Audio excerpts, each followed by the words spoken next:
اعوذ باللہ من الشیطان الرجیم بسم اللہ الرحمن الرحیم السلام علیکم۔ جنت کے پتے جسے نمرہ احمد نے تحریر کیا ہے، اب اس کا اگلا حصہ پڑھتے ہیں۔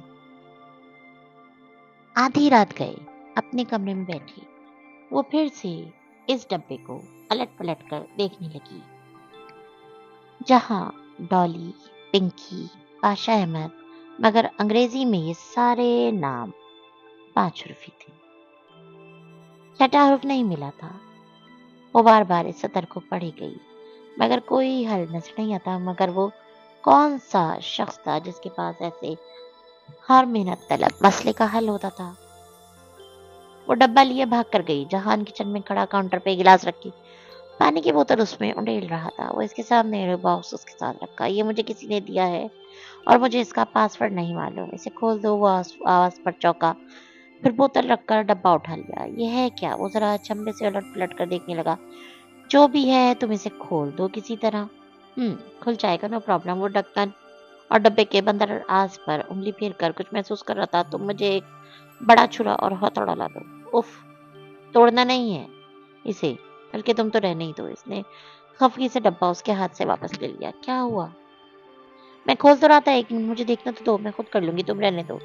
تم میرے لیے کچھ نہیں کرتے۔ پتہ نہیں وہ کس بات پر اس سے خفا تھی جو جھنجلا کر بولی۔ پھر سوچ لو، میں تو ابھی ماموں کے پاس جا رہا تھا انہیں تمہیں دوبارہ استنبول بھیجنے کے لیے راضی کرنے، مگر ٹھیک ہے میں تمہارے لیے کچھ نہیں کرتا۔ وہ شانے اچکا کر پانی پینے لگا۔ سچ؟ اس نے بے یقینی سے پلکیں جھپکائی۔ تم انہیں منا سکتے ہو؟ میں ایک اچھا شیف، ایک اچھا میکینک ہونے کے ساتھ ایک اچھا وکیل بھی ہوں۔ ٹرائی می۔ وہ گلاس رکھ کر ذرا سا مسکرایا۔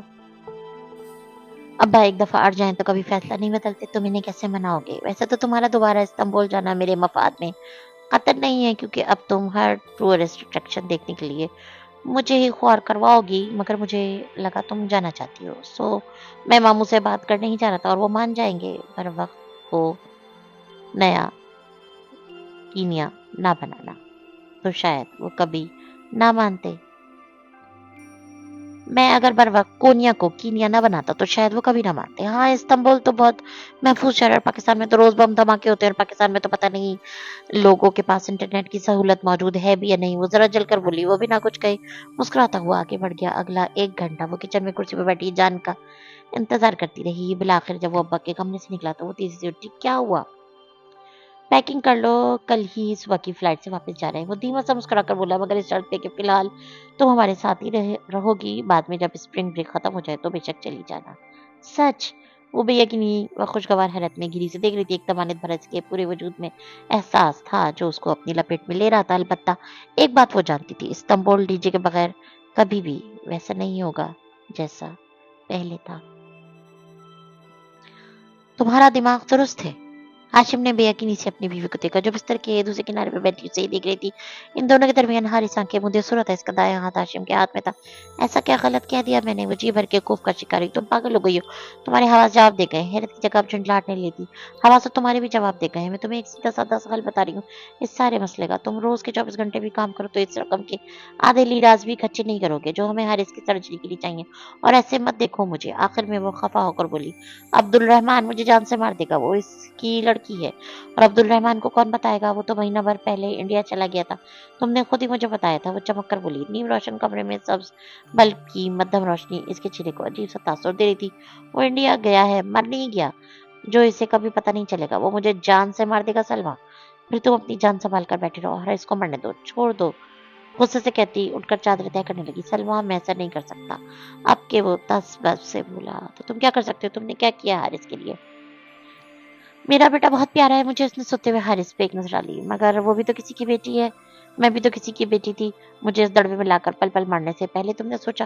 وہ چادر کا گولا بنا کر ایک طرف پھینکتی جا رہے انداز میں اس کی طرف آئی۔ تم مرد ہو کر ڈرتے ہو، عبد الرحمن کو تم نہیں جانتی، میں بس اتنا جانتی ہوں کہ اگر میرا بیٹا مر رہا ہے تو اس کا ذمہ دار عبد الرحمن پاشا ہے۔ اگر وہ تمہیں تمہاری مطلوبہ رقم دے دیتا تو ہم کبھی یہ نہ کرنے کا سوچتے۔ کوئی کمی تو نہیں اس کو پیسوں کی، پھر بھی اس نے ہاتھ روک کر رکھا ہوا ہے۔ اب یا تم اس کا خیال کر لو یا اپنے بیٹے کا فیصلہ تمہارا۔ سلوا کے نقوش مدھم روشنی میں بگڑے دکھائی دے رہے تھے۔ اس وقت یوں تیز تیز بولتی وہ میک وقت کی چوتھی جادوگرنی لگ رہی تھی۔ ہاشم متذب سا اسے دیکھے کیا وہ جو کہہ رہی تھی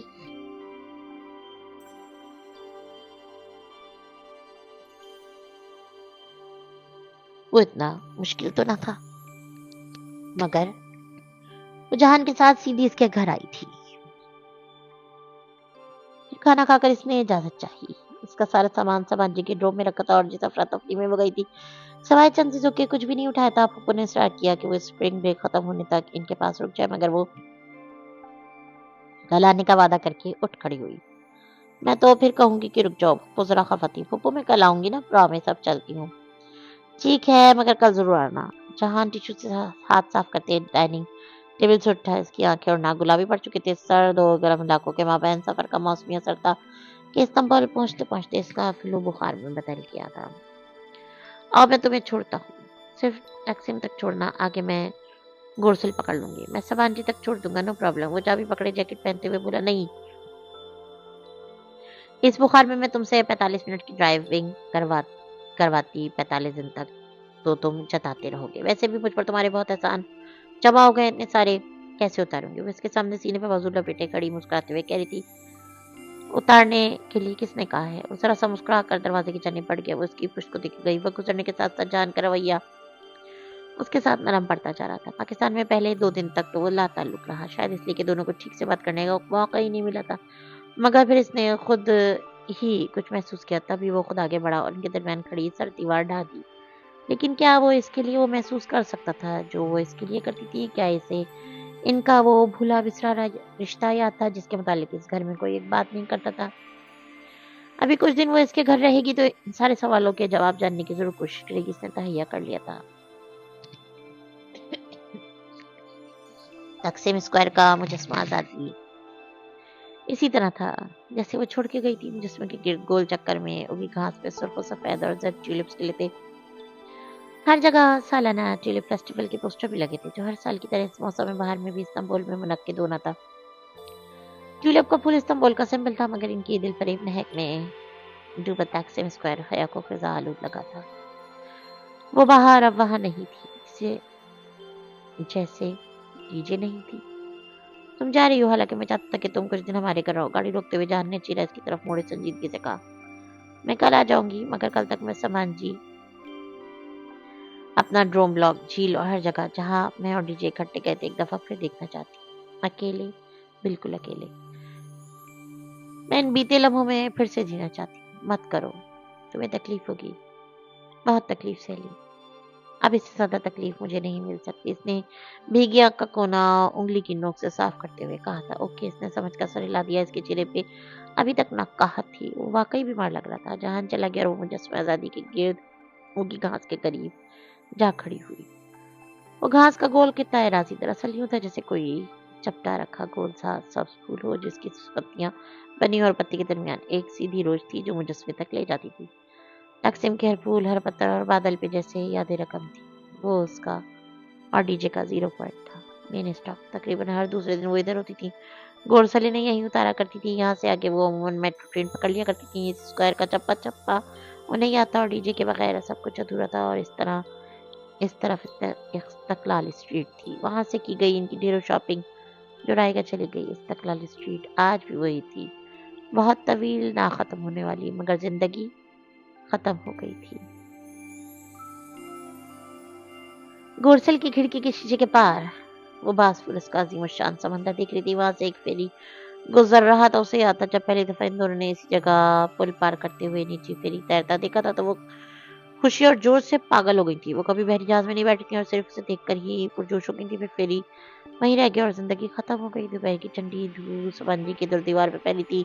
ڈروم بلاکس تقریباً ویران پڑے تھے. اسپرنگ بریک ابھی ختم نہیں ہوئی تھی اور اسٹوڈینٹس اپنے اپنے ٹورز پہ تھے اور اسے کسی کو اطلاع دینے کا ہوش نہیں تھا. مگر پاکستان روانگی والے دن جانے حالے کو کس نے بتایا. اور پھر سب کے فون آنے لگے تھے. محتسب، حسین، ٹالی، سارا، لطیف، انجم باجی سب اسے برابر فون کر رہے تھے، مگر وہ سب یقیناً ابھی واپس نہیں آئے تھے. وہ اپنے ڈروم بلاک کا گول چکر کھاتی سیڑھیاں چڑھنے لگی. جب وہ سبانجی آئی تھی تو ان سیڑھیوں پہ برف جمی ہوئی تھی. اب وہ برف باہر لے گئی تھی. اس نے گردن اٹھا کر اوپر بالکنی کے پل کو دیکھا اور پھر اداسی سے مسکراتی. کتنا ڈر گئے تھے وہ اپنے پہلے دن جب یہ بل خود بخود جل گیا تھا کہ پتہ نہیں کون یہاں سے جن بھوت ہیں.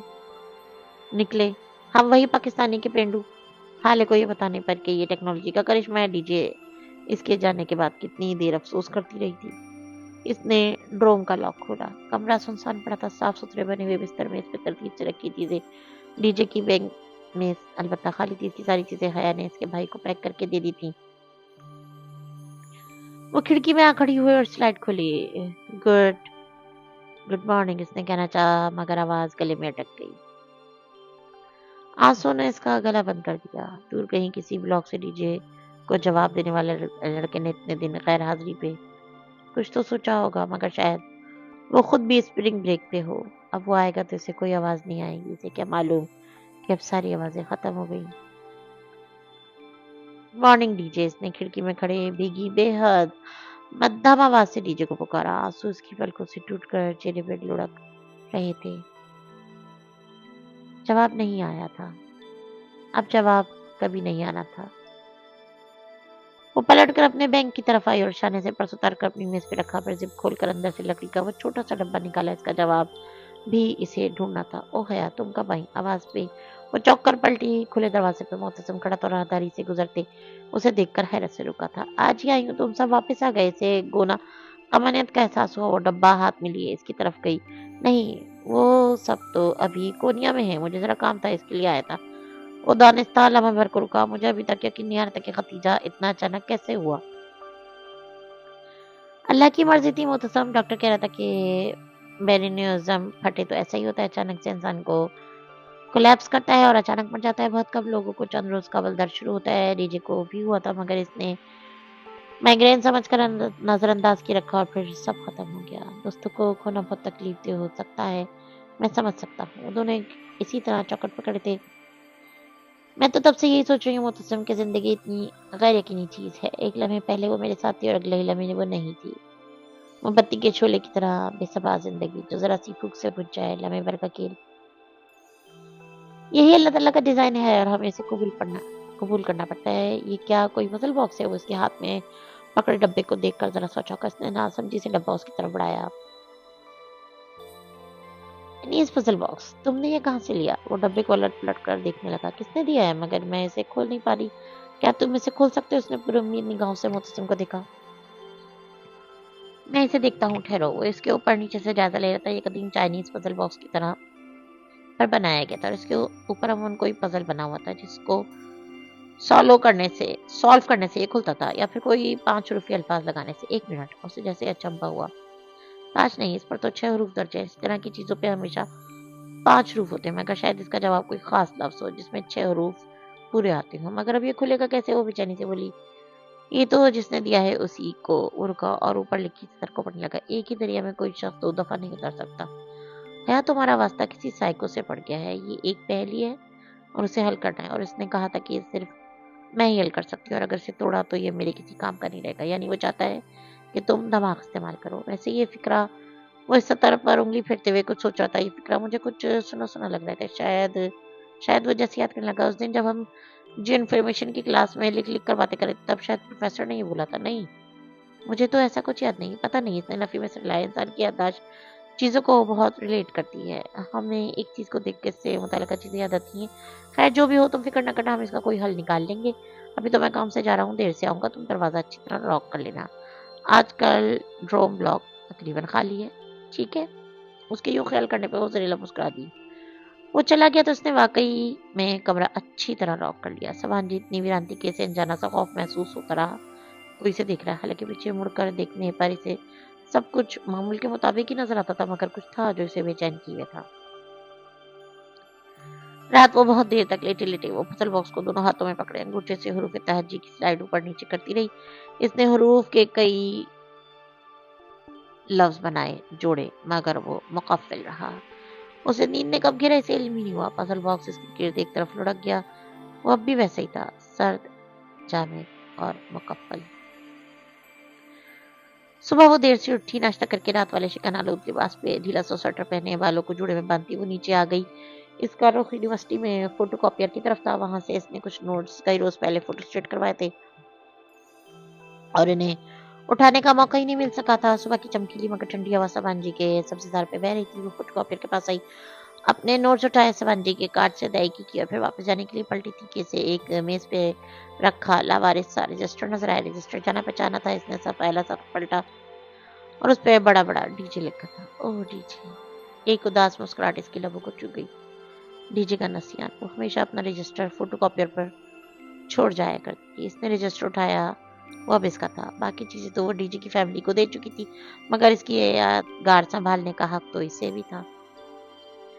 वो बाहर आ गई और घास पर बैठकर डीजे के रजिस्टर के सफ़े पलटने लगी। वो इसका रफ रजिस्टर था जिसे वो ज़्यादातर लिख कर बातें करने के लिए इस्तेमाल करती थी। वो ऐसी बातें अमूमन वो आखिरी सफ़े पर ही किया करती थी। इसने आखिरी सफ़ा पलटा तो धीरे से मुस्कुरा दी। इस रोज़ जियो इन्फॉर्मेशन की क्लास में इनके और फ़लस्तीनियों के स्प्रिंग ब्रेक की प्लानिंग इस पे लिखी थी। वो बहुत मोहब्बत से डीजे के लिखे अल्फाज पे उंगली फेरती ने पढ़ रही थी, तब एकदम रुक गई। रजिस्टर के इस आखिरी सफ़े के ऊपर बड़बड़ा कर डीजे की लिखाई में लिखा था बड़ा बड़ा, into the same river no man can enter twice. Hercules 535 475 BC। एक ही दरिया में कोई शख्स 2 दफा नहीं उतर सकता। हेराक्लिटस 535 475 से 535 कबलस मसीह। वो बिल्कुल शल सी सांस रोके तखीर से सदर को देख रही थी। क्या ये बजर बॉक्स से डीजे ने भेजा था? जब तक आप इसे खोल पाएंगी शायद वो इस दुनिया में ना रहे। वो एकदम रजिस्टर लिए उठकर ड्रोम की तरफ भागी। इसे मुतसिम को ढूंढना था। हेराक्लिटस यूनानी फलसफी याद आ गया। मुतसिम ने उस तरफ पढ़ते हुए बेख्तियार माथे को छुआ। ये हेराक्लिटस का एक कॉल है। जैसे तुमने इसको दूसरे अकवाल सुने होंगे। मसलन वो याद करके बताने लगा, कुत्ते सी में भौंकते हैं जिसे वो नहीं जानते होते, या कि इंसान का किरदार उसकी तकदीर होता है। वो अंग्रेजी के मशहूर अखबार बता रहा था। हाँ बिल्कुल, हया ने इस बात में सर हिला दिया। इसने इनमें से कोई भी कॉल नहीं सुन रखा था। साबित हुआ कि हम इस पजल के ठीक रास्ते पर चल निकले हैं और इस रास्ते पर इस शख्स ने यकीनन ब्रेड क्रम्स गिराए होंगे। अब हमें एक एक करके हंसल और ग्रीटल की इन ब्रेड क्रम्स को चुनना है। दूर बैठी लाइब्रेरी ने किताब से सर उठाकर रहने के पीछे से इनको नागावारी से टोका। वो दोनों इस वक्त लाइब्रेरी में आमने सामने बैठे थे। Sorry ma'am. हया ने गर्दन मोड़कर एक माजरत को हाना मुस्कुराहट उनकी तरफ चली और वापस पलटी। अच्छा अब क्या करना है? वो धीमी सरगोशी में पूछ रही थी। अगर इसने हेराक्लिटस का एक कॉल डब्बे के ऊपर लिखा है तो यकीनन इसके कोडवर्ड का ताल्लुक इसी कॉल से होगा, और शायद हेराक्लिटस की जात से। ठहरो, मैं 1 मिनट में आया। वो और चंद लम्हे बाद जब वापस आए तो इसने दोनों हाथों में मोटी मोटी किताबें ऊपर नीचे पकड़ रखी थी। हेराक्लिटस का अमालनामा। इसने धबकी आवाज के साथ मेज पर किताबें रखी। लाइब्रेरी ने चेहरा उठाकर इसे तिलमिलाकर देखा। सॉरी। वो दोनों हाथ उठाकर कहता वापस कुर्सी पर बैठा। मैं लॉ के स्टूडेंट होकर फलसफे की इतनी मोटी मोटी किताबें पढ़ूं, ये मुझसे नहीं होगा। मैं हेराक्लिटस को गूगल कर लेती हूँ। लैपटॉप इधर दिखाओ। इसने साथ रखे मुतसिम के लैपटॉप का रुख अपनी तरफ घुमाया और कीपैड पर उंगलियां रखी। उफ, जब इतने ढेर सारे नतीजे खुले तो वो बेजार सी हो गई थी। जल्दी से कोई जवाब चाहिए था और बस जल्दी से वो बॉक्स खोलना था। इतने लंबे लंबे डॉक्यूमेंट्स को पढ़ने का हौसला इसमें नहीं था। इधर लाओ, मैं पढ़कर तुम्हें मेन पॉइंट्स बताता हूँ। इसके खौफ देखकर मुतसिम ने लैपटॉप अपनी तरफ घुमाया, फिर स्क्रीन पर निगाहें दौड़ाते पढ़ने लगा। हो अच्छा, हेराक्लिटस का ताल्लुक एशिया माइनर से था। खासा बदमिजाज फिलोसफर था। अपने इलाके में चीफ प्रीस्ट भी रहा था और काफी खानदानी भी था। बड़े बड़े फलसफी को खासी हकारत से देखा करता था। इसके ख्यालात में ह्यूमर को भरे चौक में ले जाकर दुर्रे मारने चाहिए थे। और हेस्टॉइड इतना जाहिल कि इसे दिन रात का फर्क नहीं पता। हेराक्लिटस के मशहूर अकवाल ये है। गधे सोने पर घास को तरजीह देते हैं। कुत्ते हर उस शख्स पर भौंकते हैं जिसे वो नहीं जानते। और बस कर दो मुतसम, वरना मैं पागल हो जाऊंगी। इसने जिल्लाकर लैपटॉप की स्क्रीन हाथ से दबाकर फोल्ड कर दी। मुतसम हंस दिया, फिर अपना मोबाइल निकाला। लतीफ रात को आ गया था। इसका एक साइड कोर्स फिलॉसफी है, उसको बुलाता हूँ। लतीफ को इधर आने और उसको सारी बात समझाने में 15 मिनट लग गए। अब वो मुतसम के साथ वाली निशस्त पे बैठा सोचते हुए इस पजल बॉक्स को देख रहा था। वो कैथोलिक और खालिस्तान डिच था, मगर अफगानिस्तान में पैदाइश के वक्त लतीफ के नाम पर इसका नाम रखा था। और चूंकि इसको पहली खुराक मुसलमान नर्स ने दी थी, तो लतीफ ज़हनी और इखलाकी तौर पर इन फ़लस्तीनी लड़कों जैसा ही लगता था। मैं तो हेराक्लिटस नाम सुनकर तंग आ गई हूँ। और इसकी ये कुत्तों गधों और हाय ने बॉक्स की तरफ इशारा किया। दरियाओं वाले अकवाल मेरी समझ से तो बाहर है। 1 मिनट। लतीफ चौंका। वो कुत्तों और गधों वाले इसके अकवाल होंगे, मगर ये दरिया वाला सिर्फ इसका कॉल नहीं बल्कि इसकी मशहूर ज़माना फिलॉसफी है। फ्लक्स फिलॉसफी तुमने सुन तो रखी होगी। میں ہیراکلیٹس کا نام آج پہلی دفعہ سن رہی ہوں، کجا اس کی فلسفی؟ اوہو، تم نے، بلکہ ہر کسی نے یہ فلسفی سن رکھی ہے مہاورت، تم جانتی ہو نا کہ پلوں کے نیچے سے بہت سا پانی گزر چکا ہے۔ ہاں، اس نے اس بات میں سے لایا جاتی آگے ہو کر بتانے لگا، یہ محاورہ دراصل ہراکلیٹس کی اس فلسفی کا نچوڑ ہے۔ وہ کہتا ہے کہ کوئی بھی شخص ایک ہی دریا میں 2 دفعہ نہیں اتر سکتا، یعنی کہ جب انسان ایک دفعہ پانی میں قدم رکھ کر نکلتا ہے تو وہ پانی آگے بہ جاتا ہے۔ پانی اور انسان دونوں لمحہ تبدیل ہوتے ہیں۔ وہ دوبارہ جغرافیائی لحاظ سے تو اسی دریا میں قدم رکھتا ہے، مگر نہ وہ خود ہی پہلے والا انسان ہوتا ہے اور نہ ہی وہ دریا پہلے والا ہوتا ہے۔ سمجھ آئی؟ ہاں، اس نے اس بات میں سر اسے قطن سمجھ میں نہیں آئی گی۔ نہیں، تمہیں سمجھ نہیں آئی؟ دیکھو، جب استنبول میں پہلے دن تم نے باسفورس کا سمندر دیکھا تھا، تب وہ سمندر نہیں تھا جو تم نے کل دیکھا تھا۔ اب نہ تم وہ ہو نہ ہی سمندر وہی ہے۔ ہر چیز لمحہ بہ لمحہ بدل جاتی ہے۔ یہ ہے ہراکلیٹس کی فلسفی آف چینج۔ فلسفی آف چینج؟ حیا نے اس بات میں سر ہلاتے باکس اٹھایا، اور تمہیں پتہ ہے چین میں پورے 6 حروف ہوتے ہیں۔ او ہاں، محتسم نے ذرا جوش سے ڈیسک پہ ہاتھ مارا۔ ادھر ادھر ٹیبلز پہ بیٹھے طلبہ نے سر اٹھا کر دیکھا۔ Last time exchange students, library نے کڑی نگاہوں سے اسے دیکھتے انگلی اٹھا کر وارننگ دی۔ محتسم نے فوراً سر جھکا دیا۔ وہ دبے دبے جوش سے حروف کی سائڈز اوپر نیچے کری تھی، یہاں تک کہ اس نے پورا لفظ چینج لکھ دیا۔ اب یہ کھل جائے گا، مگر پزل باکس جامد رہا۔ اس کا مطلب ہے کہ پاسورڈ کچھ اور ہے، اور وہ کچھ ایسا ہے جسے صرف تم کھول سکتی ہو، کچھ ایسا جو صرف تمہیں معلوم ہوگا۔ حیا ہراکلیٹس کی میٹا فزکس میں تو انٹرسٹڈ نہیں ہوں، لطیف کچھ سوچ کر کہنے لگا۔ فی الحال تو میں تقسیم جانے میں انٹرسٹڈ ہوں۔ میرا خیال ہے میں تیار ہو جاؤں۔ وہ ہار مانتے ہوئے باکس لیے اٹھ گئی۔ ہم نے بھی تقسیم جانا ہے، گورسل نکلنے میں 1.5 گھنٹہ تو ہے، تم تیار ہو جاؤ تو اکٹھے چلتے ہیں۔ لکڑی کا وہ پزل باکس اس نے اپنے ڈروم کے لاکر میں رکھا، پھر اپنے کپڑے کھنگالنے لگی جیسے افراتفری میں گئی تھی۔ یاد کہاں تک کہ لانڈری کو کپڑے نہیں دیے۔ اس وقت جو واحد استری شدہ جوڑا ہینگر پہ لٹکا تھا وہ اس کا سیاہ فروخت ہے، جس کے اوپر پٹی سنہری سکوں سے بھری تھی، وہی جو جہان کو استقلال اسٹریٹ میں دیے گئے ڈنر پہ پہن کر گئی تھی۔ فی الحال وہ پھپھو سے پہلے اپنی ان میزبان آنٹی کے گھر جا رہی تھی، جنہوں نے پہلے روز ان کا کھانا کیا تھا۔ چونکہ وہ ایک طرح سے ڈی جے کے لیے جا رہی تھی، سو یہ کام والا فراک مناسب نہیں تھا، لیکن وہ اوپر سیاہ کوٹ پہن لگی تو کام چھپ جائے گا، اور نیچے تو فراک سادہ ہی تھا۔ اس نے لباس بدل کر اپنے بال کیچر میں باندھے، پھر اپنی سنہری کلچ میں پاکستانی سلم سا موبائل ڈالا۔ کلچ چھوٹا سا تھا، اس میں ترک بھدا فون پورا نہیں آتا تھا، سو اس نے ترک فون کوٹ کی جیب میں رکھ دیا اور کلچ کی زنجیر کو ایک کندھے سے گزار کر دوسرے پہلو میں ڈال کر بڑی پن کے ساتھ فراک کی بیلٹ سے نتھئی کر لیا۔ سنہری سکوں کے کام میں سنہری تاروں والا پرس چھپ گیا تھا، کم از کم اب کوئی اس کا پرس چھین کر تو نہیں جا سکتا تھا۔ مسز عبداللہ کا پتہ اس کے پاس تھا، حالے سے ان کا نمبر لے کر اس کو فون کیا۔ جب سے وہ ترکی آئی تھی ان کے گھر پلٹ کر نہیں گئی تھی، اب اسے لازمی جانا چاہیے تھا۔ گورسل میں وہ درمیانی نشست پہ بیٹھی تھی، راستے کی اس طرف محتسم اور اس کے ساتھ لطیف بیٹھا تھا۔ حیا کے بائیں جانب کھڑکی کے ساتھ والی نشست پہ ایک ترک لڑکی بیٹھی تھی۔ تمہارا فلوٹیلا فلسطین کب پہنچے گا محتسم؟ وہ سیاہ کوٹ کی جیبوں میں ہاتھ ڈالے کی طرف گردن موڑ کر اس سے مخاطب تھی۔ جون میں پہنچ جائے گا، اسرائیلی اسے داخل تو ہونے دیں گے نا؟ امید تو ہے، کیونکہ یہ فلوٹیلا ترکی کا ہے اور اس میں بہت سے ممالک کے وفد بھی ہیں۔ جواب لطیف نے دیا تھا، اور اگر اسرائیلیوں نے ایسا نہ ہونے دیا تو آخر بنی اسرائیل سے کسی بھی چیز کی توقع کی جا سکتی ہے۔ تو پھر یہ یاد رکھنا کہ جتنے بھی اسرائیل بنی اسرائیل وہ ہیں، اتنے ہم بھی ہیں۔ وہ سامنے دیکھو، وہ اسرائیلی ایمبیسی۔ محتسم کے اشارے پر دونوں نے گردنیں اونچی کر کے ونڈو اسکرین کے پار دیکھا، جہاں ایک جھنڈے والی عمارت دکھائی دے رہی تھی۔ اگر فلوٹیلا غزہ نہ پہنچا تو میں وعدہ کرتا ہوں کہ یہ ایمبیسی دوبارہ استنبول میں نظر نہیں آئے گی۔ میں تمہارے ساتھ ہوں، لطیف نے اس کے شانے پہ ہاتھ رکھا۔ می ٹو ہے، نے فوراً کہا۔ می تھی، باز بیٹھی ترک لڑکی نے بھی فوراً انگلی پر کی، وہ بے اختیار ہنس دی۔ ویسے محتسم ٹالی کو پکڑنا زیادہ مناسب رہے گا نہیں؟ لطیف کی بات پر سب ہنس پڑے۔ سے یہ آتا ہے ڈی جے کو ان کی ٹالی سے دوستی کتنی بری لگتی تھی۔ ٹیکسی میں اسکوائر پر مغرب اتر رہی تھی اور ہر طرف اندھیرا سا چھا رہا تھا۔ اسکوائر کی بتیاں ایک ایک کر کے چلنے لگی تھی۔ تم نے جدھر جانا ہے ہم تمہیں چھوڑ دیتے ہیں، اکیلی مت جانا۔ وہ دونوں بس سے اتر کر اس کے لیے رکے کھڑے تھے۔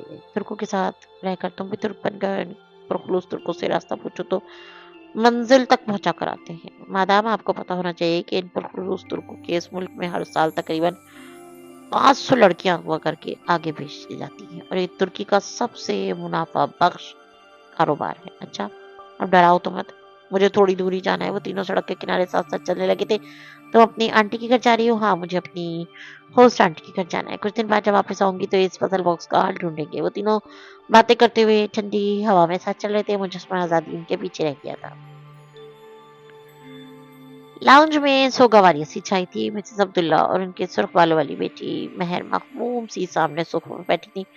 हया का सोफे से जरा सा दूर कारपेट पे महर की बेटी और वह कुशन का सहारा लिए नींद दराज रिमोट पकड़े टीवी पर कार्टून देख रही थी। आपको पता है हम दोनों हर हफ्ते एक तरफ चक्कर लगाने का प्लान बनाते हैं मगर हर दफा कुछ ना कुछ रोक लेता है। और अब इसने ताज्जुब से सर झटका। तुम मुझे उसी रोज बता देती तो कम से कम मैं उसे देख ही लेती, फिर क्लियरेंस में तुम्हारी मदद करवा देती। तुम कितनी परेशान रही होगी। मुझे तो अपनी आंटी को बताने का भी होश नहीं था। ऐसे अचानक धचका लगा कि इसने फिक्र अधूरा छोड़ा और सर झुकाकर उंगली की फोड़ से आंख का किनारा पहुंचा। महर ने बहुत फिक्रमंदी से उसकी तरफ देखा। तुम बहुत कमजोर हो गई हो पहले से आया, और तुम्हारी रंगत भी कुमला गई है। बस बुखार हो गया था। फिर सफर की थकान। वो उदासी से मुस्कुराई। वो वाकई बहुत पसमुर्दा और थकी थकी सी लग रही थी। मैं जरा खाने का कुछ कर लूं। मिसेस अब्दुल्ला उठी तो वो भी अख्तियार किया उठी। खाना पप्पो की तरफ है, मैं बस चाय पीऊंगी। फिर मुझे सिर्फ 10 मिनट दो। वो इजलत से कहती किचन की तरफ बढ़ गई। महर भी इनके पीछे जाने के लिए उठी। फिर उर्वा को देखा। उर्वा तुम हया को कंपनी दो, और फॉर गॉड सेक उर्वा, जब कोई मेहमान आता है तो टीवी नहीं देखते। इसने जाते हुए बच्ची को खफगी से घूरा। उर्वा गड़बड़ाकर सीधी हुई और मुड़कर हया को देखा। फिर सादगी से मुस्कुरा दी। सॉरी, कोई बात नहीं, तुम बेशक कार्टून देख लो, मैं बोर नहीं होंगी। वैसे कौन सा कार्टून है ये? इसे कार्टून जरा शनासा सा लगे तो आंखें सुकड़ कर स्क्रीन को देखने लगी। Captain planet. आपने देखे हैं कभी? उर्वा दबे दबे जोश से बताती सीधी होकर बैठ के। अरे ये कैप्टन प्लेनेट है, मेरे फेवरेट। वो एकदम खुशी से कहते सोफे की निशस्त पर आके। कोई मुझे ये बहुत पसंद है, और लिंडा तो बहुत ज्यादा। और वह मेरी तो जान थी कैप्टन प्लेनेट में। मैं बचपन से ही इनकी बहुत जुनूनी फैन रही हूँ। जब ये सारे प्लेनेटर्स अपनी अपनी गुठियां फिजा में बुलंद करके फायर अर्थ विंड वाटर चलाते हैं तो मेरे अंदर इतनी एनर्जी भर जाती है कि मुझे लगता है कि मैं भी उड़ने लगूंगी। वो छोटे बच्चों से कभी भी इतनी बेतकल्लुफ नहीं होती थी, मगर यहाँ मामला कैप्टन प्लेनेट का था। मेरे अब्बा ने मुझे समझाया कि आग, मिट्टी, हवा और पानी हमारे इस सैयारों को बनाने वाले 4 एलिमेंट्स हैं। तब पहली दफा मुझे इन 4 यूनानी अनासर का पता चला था। हाँ, मुझे पता है, मामा ने मुझे बताया था कि यूनानी अनासर हैं। मुझे भी तभी अब्बा ने बताया था कि किस तरह यूनानी फलसफियों ने इन्हें 4 अनासर बारी बारी पेश किए। वो कहते कहते एकदम रुकी। लम्हे भर को इसके अंदर बाहर बिल्कुल सन्नाटा छा गया। यूनानी अनासर, इसने भी यकीनी से जेर लब दोहराया। उसे याद था ये अनासर यूनानी फलसफियों ने पेश किए थे। किसी ने कहा दुनिया पानी से बनी है, किसी ने कहा हवा से, और वो आंसर इस फलसफी को पहचान गया। हेराक्लीटस का आंसर कौन सा था? वो खुद से पूछती जैसे चौंक उठी, और वह मुंतजर निगाहों से उसे देख रही थी। और वह मुझे नेट चाहिए अभी इसी वक्त, वो बेचैनी से बोली तो। और वह सर हिलाकर उठी और सोफे पर से आईपॉड उठाकर उसे दिया। ये मम्मी का आईपॉड, ले लें। थैंक्स। इसने आईपॉड पकड़कर इसका गाल पर जल्दी जल्दी गूगल करने लगी। तकरीबन आधे घंटे बाद जब वो इन सबको खुदाफिज करके बाहर आई थी, सड़क के किनारे चलते हुए इसने कोट से अपना तुर्क फोन निकाला और तेजी से मोहतसिम का नंबर डायल करने लगी। हया खैरियत? वो फोन उठाते ही फिक्रमंदी से बोला। मोहतसिम, तुम्हें पता है यूनानी फलस्तीनियों ने जमीन की तहकीक की वजाहत करने के लिए कुछ अनासर पेश किए थे। ये जमीन इनसे मिलकर बनी है। चंद लम्हों की खामोशी के बाद वो आहिस्ता से बोला, हया मेरे ख्याल से कि तुम जरा थक गई हो, थोड़ा सा रेस्ट कर लो, इसके बाद तुम नॉर्मल हो जाओगी। मोहतसिम, इसने झंझलाकर जोर से कहा। मैं संजीदा हूँ, मेरी बात सुनो। हम खवा मैं खवा इस नीम पगल आदमी की सवाने उम्र पढ़ रहे थे। हमें इसकी फिलॉसफी चाहिए थी, और इस दौर के हर फलसफी ने अपना एक आंसर पेश किया था, और इसके ख्याल में जमीन की हर चीज इस आंसर से बनी। किसी ने कहा वो पानी, किसी ने कहा हवा, और यूं चारों मिलके 5वें अनासर की फहरिस्त मुरतब हुई। हराक्लीटस का आंसर आग था, और यही इसकी पहचान थी, फायर। हाँ, फायर, हराक्लीटस की दायमी आग। इसने आग की बुनियाद पर अपनी फिलॉसफी ऑफ चेंज पेश की थी। मोहतसम मोहतसम, इंसान एक दरिया में 2 दफा क्यों नहीं उतर सकता? क्योंकि इंसान और दरिया दोनों हराक्लीटस के ख्याल में आग से बने हैं, और दुनिया में सबसे ज्यादा तब्दील होने वाली चीज आग है, और जो हर लम्हा बदलती है और जो हर चीज को बदल देती है। इस पजल बॉक्स में लिखी बात एक ही लफ्ज की तरफ इशारा कर रही है, जो है फायर। वो कॉलोनी के सिरे पे खड़े होकर फोन पे कह रही थी, और रात बढ़ रही थी, और स्ट्रीट पोल्स जल उठे थे। मगर हया, फायर में तो 4 रूफ होते हैं, और ये कोड कैसे हो सकता है? ये कोड है भी नहीं। इसका मतलब है आग, असली वाली आग, टाली का लाइटर, इसराइली आग। याद है तुम्हें? Oh my! इसे एक लम्हे लगा था समझने में। तुम्हारा मतलब है इसने आग की तरफ इशारा किया क्योंकि इस खत की तरफ उस बॉक्स पर भी कुछ लिखा है जो जो सिर्फ आँच दिखाने से ज़ाहिर होगा। इसने मुस्कुराकर कहते हुए इसकी बात मुकम्मल की।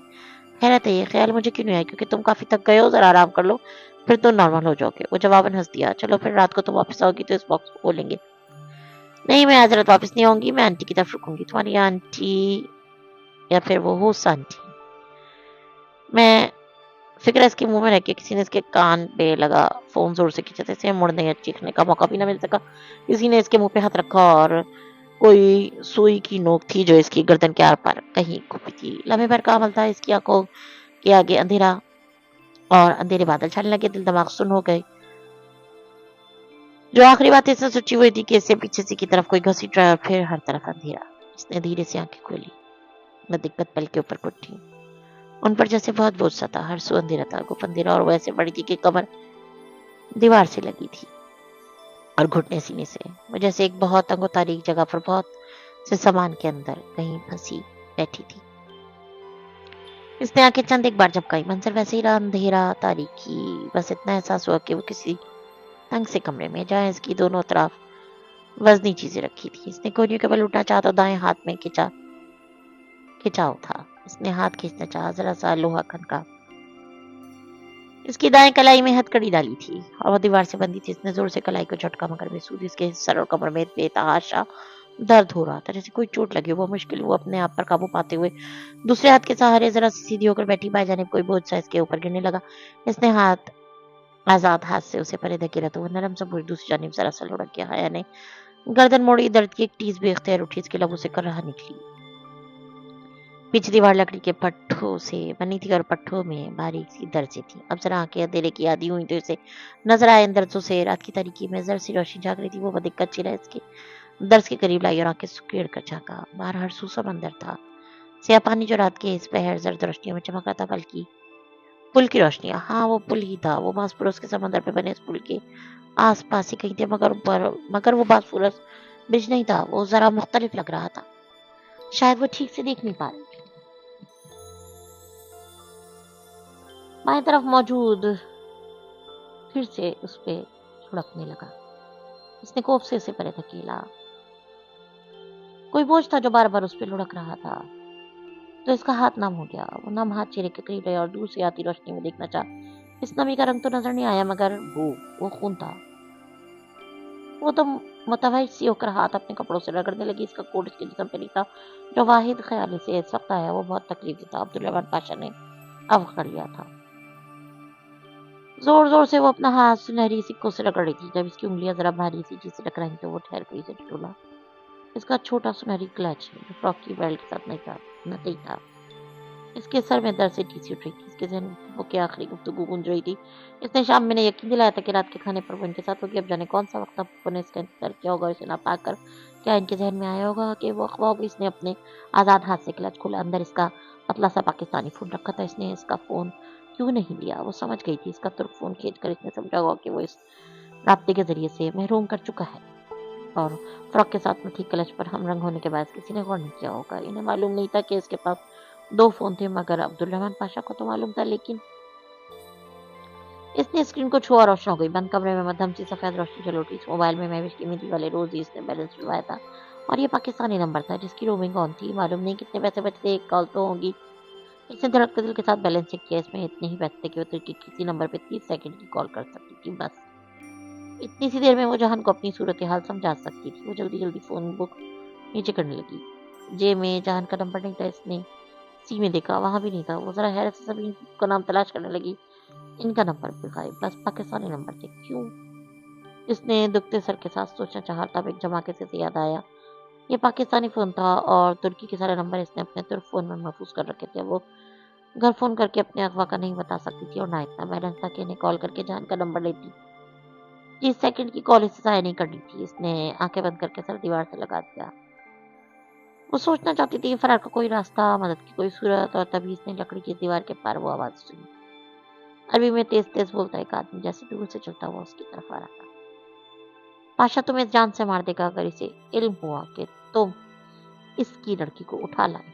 ये मेरी जहाज रवाना हो जाए, फिर मैं यहाँ से बहुत दूर चला जाऊंगा जहाँ पाशा के फरिश्ते भी नहीं पहुंच सकते। टूटी आवाज जरा झिड़लाई थी। वो दोनों इस दीवार के पीछे बातें कर रहे थे। तुम उम्मीद करो और तुम अच्छी उम्मीद करो, क्योंकि अगर पाशा को आवाजें दूर जा रही थी, अब वो मुबहम हो गई थी।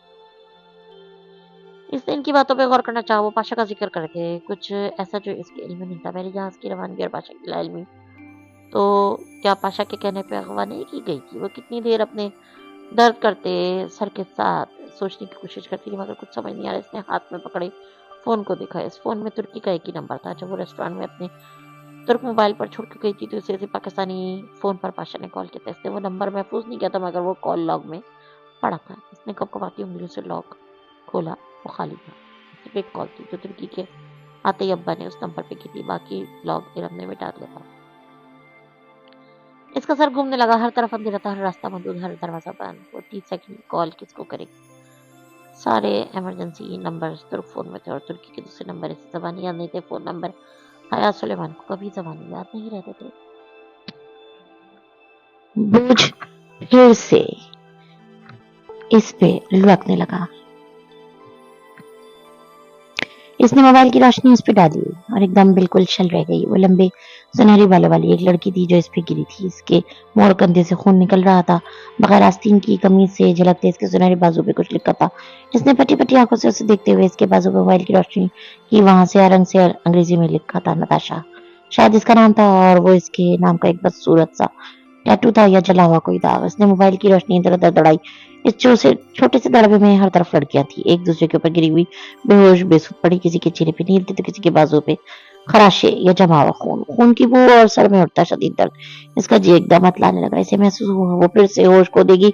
अपना नाकारा फोन को खुले कलश में डालते इसकी निगाह अंदर पड़े कार्ड पे पड़ी। इसने जल्दी से वो कार्ड निकाला। इतनी सिलात का कालिंग कार्ड जो उन्होंने अबूजहबी में खरीदा था, मगर वो बेकार था। इसने अंदर उंगलियां डालकर टटोला और फिर ये तयशुदा कार्ड निकाला। कार्ड को सीधा करके इसने घुटने पर रखा, मोबाइल की रोशनी इस पर डाली और फाइट कार्ड पे लिखे सिया अल्फाज रोशन हुए, शेख उस्मान शब्बीर। नीचे तुर्की के 3 नंबर्स लिखे थे, ऑफिस, घर और मोबाइल का। इसका दिल नई उम्मीद से धड़कने लगा। इसे एक्सटेंशन याद नहीं आ रही थी, कोई तारीख थी, कोई निशान, कोई मशहूर वाकया। इसने आंखें बंद करके याद करने की कोशिश की। इसे ये 30 सेकंड की कॉल जाया नहीं करनी थी, मगर उसे याद नहीं आता। सर में उठता दर्द अब नाकाबिले बर्दाश्त होता जा रहा था। इसने आंखें खोलकर दोबारा कार्ड को देखा और कुछ सोचकर मोबाइल नंबर मिलाया और फोन कान से लगाया। तुर्क में रिकॉर्डिंग चलने लगी, जिसका मतलब ये था कि फोन बंद है। इसने डूबते दिल के साथ घर का नंबर मिलाया। घंटी जा रही थी। वो बेचैनी से लब काटते सुनी गई। इसकी उम्मीद का दिया बार बार जलता बुझता जा रहा था। बंद कमरे में खून की अजीब सी बू फैल रही थी। इसने सांस लेना दुश्वार था। दूसरी जानिब घंटे अभी तक जारी थी। प्लीज अल्लाह ताला प्लीज। इसकी आंखों से आंसू गिरने लगे। अस्सलाम वालेकुम। इसी लम्हे फोन उठा गया। कौन? उस्मान अंकल। वो तेजी से बोली। नहीं, मैं इनका बेटा सफीर। वो जो भी था जरा चौंका। मैं हया बोल रही हूँ, है सुलेमान। मैं उस्मान अंकल से साथ आई थी। इत्तेहाद एयरलाइन सबांजी यूनिवर्सिटी एक्सचेंज स्टूडेंट। वक्त कम था और वो इसे तारुफ में जाहिर नहीं कर सकती थी। क्या हुआ? आप ठीक तो नहीं लग रही? नहीं, मुझे लोगों ने अगवा कर लिया। यहाँ पर कोई कमरा है, इसमें मैं बंद हूँ। यहाँ 6-7 और लड़कियां भी हैं। प्लीज किसी से कहिए कि मेरी मदद करे। वो तेज तेज बोलती गई। 1 मिनट, मुझे बताएं कि आप किस जगह पर है? कोई आइडिया है आपको? किसी खिड़की वगैरह से बाहर दे सकती? हाँ, यहाँ बाहर समंदर है। मुझे एक फेरी नजर आ रहा है। उधर एक पुल है। बॉस्फोरस ब्रिज नहीं है ये। रास्ता कट गया। इसने बौखला कर स्क्रीन को देखा और फिर इस बारी बरस से झलकते मंजर को। इसने बॉस्फोरस ब्रिज कह दिया था, जबकि वो बॉस्फोरस ब्रिज नहीं था। वो पहचानी थी। ये सुल्तान अहमद ब्रिज था, शहर के दोनों हिस्सों को मिलाने वाला दूसरा पुल। इसने अपनी लोकेशन ही गलत बताई थी। अब वो बेबसी से मोबाइल को देखने लगी। बैलेंस खत्म हो गया था और वो कॉल रिसीव करने से भी कासर थी। दरवाजे पर आहट हुई। ताला खुलने की आवाज। इसने जल्दी से फोन क्लच में डालकर इसे बंद किया और गर्दन एक तरफ ढलका कर आंखें मूंद ली। दरवाजा भारी चचराहट के साथ खुला। कोई अंदर आया। इस पे झुककर उसकी हथकड़ियां चाबी से खोली, फिर उसे बाजू से किसी जानवर की तरह घसीटते बाहर ले जाने लगा। इसके लबों से भी इख्तियार कर निकली। वो आदमी से बड़े कमरे में लाया और अब कुर्सी पे बिठाकर इसके हाथ पांव कुर्सी से बांध दिए। मुझे छोड़ दो, मुझे जाने दो। वो बनाई थी। इसने जवाबन टेप का एक टुकड़ा दांत से काटकर इसके लबों से कसकर चिपका दिया। वो गर्दन दाएं से बाएं बढ़ने लगी। टेप से इसकी आवाज घुट रही थी। वो तवज्जो दिए बिना लंबे लंबे डग पड़ता बाहर चला गया। इसने निगाहें पूरे कमरे पर दौड़ाई। वो बड़ा सा कमरा था। एक तरफ बड़ा सा सोफा रखा था और दूसरी तरफ आतिशदान, जिसके पास वो कुर्सी से जकड़ी बैठी थी। आतिशदान में आग भड़क रही थी। अरकली तस की दाईमी आग, साथ ही लोहे की चंचल आंखें पड़ी अलाव में देख रही थी। इनके सिरे पे अंग्रेजी के मुख्तलिफ हरूफ लिखे थे और वो हरूफ दहक दहक कर सुर्ख अंगारा बन चुके थे। आतिश जान की एक तरफ एक छोटी अंगीठी रखी थी, इसमें जलते अंगारों पे एक बर्तन में शहद की तरह का गाढ़ा साफ माया उबल रहा था। इसकी बू सारे कमरे में भरी थी, शहद से ज्यादा बुरा माया। वो शायद वैक्स थी। इसने गर्दन गिरा दी। इसकी हिम्मत खत्म होती जा रही थी। वो अब बहुत देर से इस कमरे में तना पड़ी थी और यहाँ से निकलने का कोई रास्ता नहीं था। उसे लग रहा था इसने कॉल जाया कर दी। पता नहीं वो कौन था, वो इसे उसकी बात समझ भी आई थी या नहीं, और वो कुछ करेगा भी नहीं। अगर वो फोन कर लेती तो शायद, मगर नहीं, घर फोन करने की जरूरत में बात फैल जाती और इससे तो बेहतर था कि वो यहीं पड़ी रहती। लेकिन बात तो अब भी फैल जाएगी, और जो जिल्लत, जो बदनामी इसका इंतजार करी थी इसके सामने, वो भूली बसरी सी वीडियो आ गई। शरीफों का मुजरा, नहीं प्लीज अल्लाह ताला मेरी मदद करे। वो भी की आंखों के साथ दुआ मांगी गई। इसकी दुआ पहले कबूल नहीं हुई थी, शायद अब हो जाए, शायद अब की इसकी मदद कर दी जाए। आतिशान के करीब होने के बाद पेशेस तक पहुंची थी और इसे मुसलसल हिद्दत से इसके पांव दहकने लगे थे। वो अलाव को देख रही थी, जिसकी सुर्ख लपेटें उठ उठकर हवा में गुम हो रही थी। गर्मी बढ़ती जा रही थी, इसका सारा वजूद गोया आग में दहक रहा था। लंबे बाल और कमर कंधों पर बिखरे थे और उनको समेटने पर भी कादिर नहीं थी। इसने पूरा जोर लगाकर कुर्सी को पीछे धकेला, चाह मगर वो नहीं हिली। पसीने की चंद बूंदें इसकी गर्दन पे शानी पे चमक रही थी। दफतन दरवाजा खुला।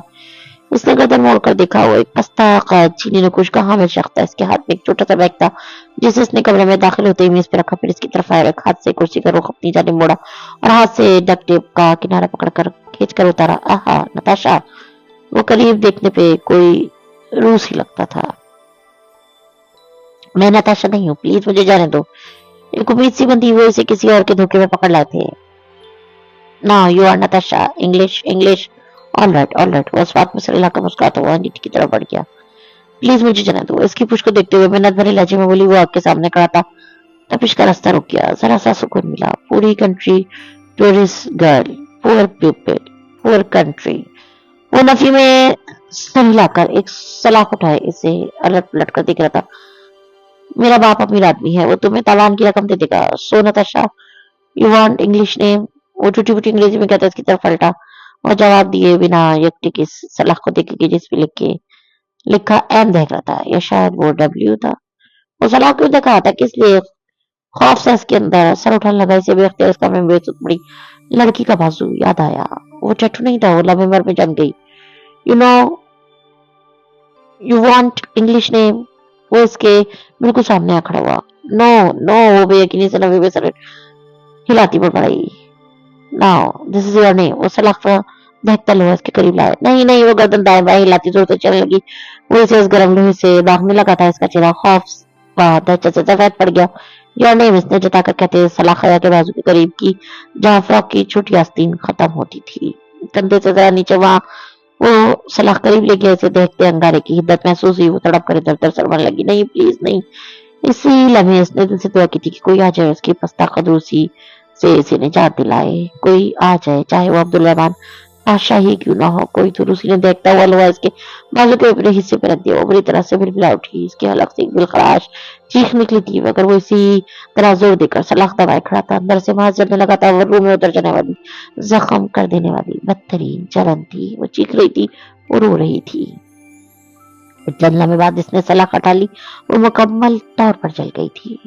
रूसी दोबारा पलटा और सलाख रख दी। इसके दाएं बाजू के ऊपरी हिस्से पे स्याह रूज जला हुआ लिखा था। रूसी वापस इसके सामने आ खड़ा हुआ है। ने मतरुम से अपने गाय उठाकर उसे देखा और दहल कर गई। इसके हाथ में दूसरी सलाख थी, जिस पर HO लिखा था। ऊपर तले लिखे दोनों रूफ अंगारा बन चुके थे। नहीं, तुम्हें अल्लाह का वास्ता नहीं। वो शहजादी से तड़पती खुद को पीछे धकेलने लगी, मगर रस्सियों ने इसे मजबूती से जकड़ रखा था कि वो हिल भी ना पाई। नहीं, वो खौफ से चिल्ला रही थी। मुस्कुराते हुए आगे बढ़ा।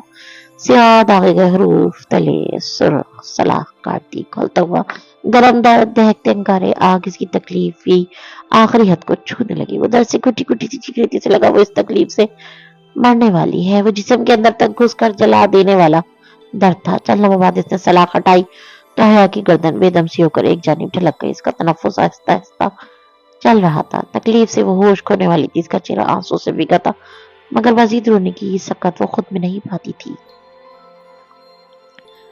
रूसी अब तीसरी सलाख उठा। इस पे RE लिखा था। हया ने तकलीफ से बंद होती आंखों से उसे देखा। इसमें मजीद कुछ कहने की सकत न रही थी। अपनी सारी जिंदगी फिल्म की तरह इसकी निगाहों में सामने घूमने लगी। बचपन के दिन, यादें, इसके नाना का घर, इसके नानी, इसके लंबे बालों में कंघी फेर रही हैं। फिर मंजर बदल गया और वो रोहिल कार की पिछली सीट पर बैठे थे, स्कूल बैग लिए वो स्कूल जा रहे थे। रोहिल कुछ बता रहा था और वो हंस रही थी। फिर इसने खुद को अब्बा की लाइब्रेरी में देखा। वो इनकी एक मोटी सी किताब खोल रही थी जिसमें सूखा फूल रखा था, इसने खुद ही वहां रखा था। वो ताया फरकान को अपने ईद के कपड़े हैंगर से उठाए दिखा रही थी और उसका चूचू खरोश और खुशी देख के मुस्कुरा रहे थे।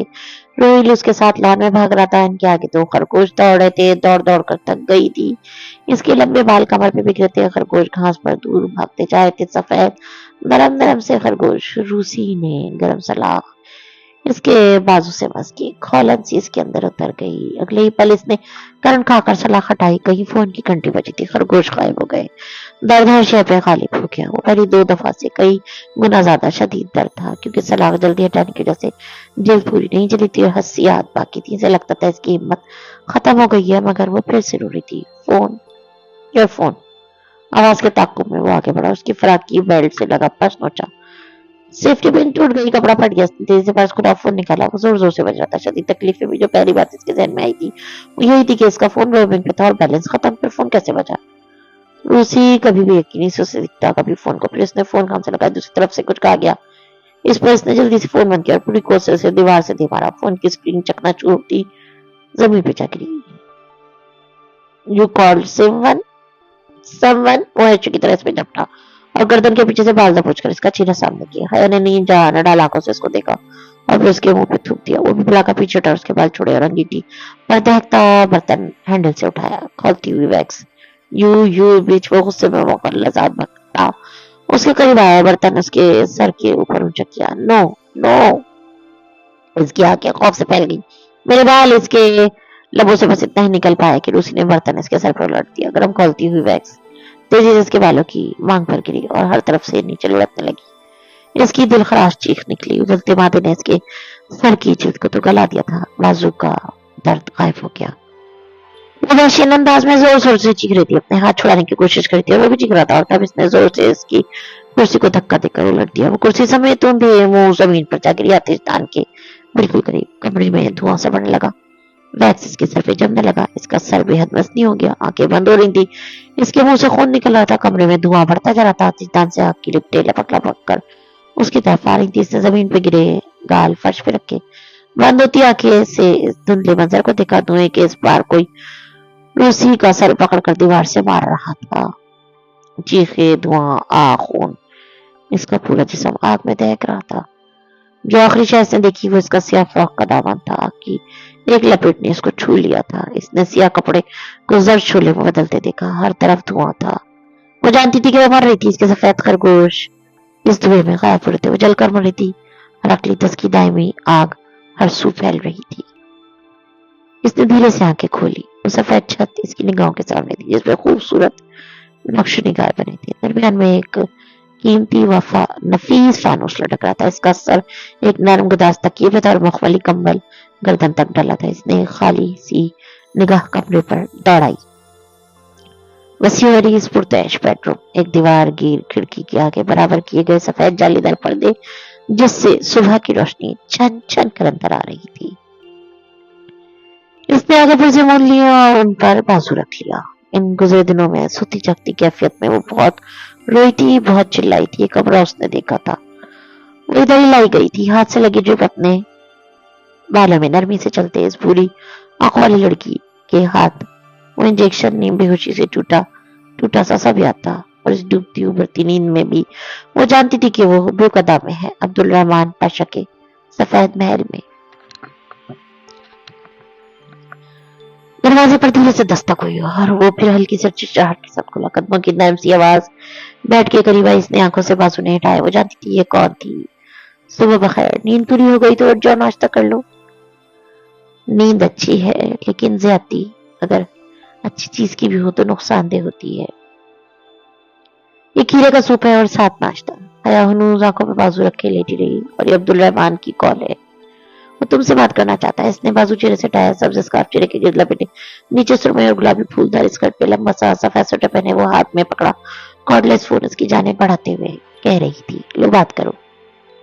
इसके कम उम्र चेहरे पे मासूमियत भरी शफाफियत थी और इसकी आंखें जो रात को हया को बुरी लगी थी, सुबह की रोशनी में सब्ज लग रही थी। वो दुनिया का सबसे शफाफ, सबसे खूबसूरत चेहरा था। मुझे इससे बात नहीं करनी, वो बोली तो इसकी आवाज बैठी हुई थी। बहुत चीखने के बाद सब गला जवाब दे गया था। वो कह रही है तुमसे बात नहीं करनी। इसने फोन कान से लगाकर नल लहजे में अंग्रेजी में बताया। वो कह रहा है एक दफा इसकी बात सुन लो, इससे कहो जो इसने मेरे लिए किया मैं इसकी एहसानमंद हूँ, शुक्रगुजार हूँ, लेकिन इसके बदले में अगर वो मुझे यूं अजियत देना चाहता है तो अभी इसी वक्त इसके घर से चली जाऊंगी। वो बेहद रुकाई से बोली। आयशा गुल का चेहरा जवाब वैसे ही नर्म और शफाफ है। इसने सुनकर फोन कान से लगाया और सारी बात मनोन अंग्रेजी में धरा दी, फिर फोन बंद कर दिया। वो कह रहा है कि वो इंडिया में जरा फंस गया है, वो इधर नहीं आ सकेगा और आएगा भी नहीं अगर तुम ये नहीं चाहती, और जब तुम चाहो, जब तक चाहो इधर रह सकती हो। मैं यहाँ बैठ जाऊं। इसने कॉर्डलेस मेज पे रखते हुए कुर्सी की तरफ इशारा किया। वो ना अजनबियों से जल्दी घुलती मिलती थी और ना इसे पाशा के घर वालों से राह रस्म बढ़ाने में दिलचस्पी थी, मगर इस लड़की का चेहरा इतना नरम और दोस्ताना था कि खुद ब खुद उसकी गर्दन आसमान में हिल गई। शुक्रिया, वो इसी मधुर मुस्कुराहट के साथ कहती कुर्सी पे ठीक लगा कर बैठी। सफेद स्वेटर में मुकीद कोनिया कुर्सी के दोनों बाजुओं पे।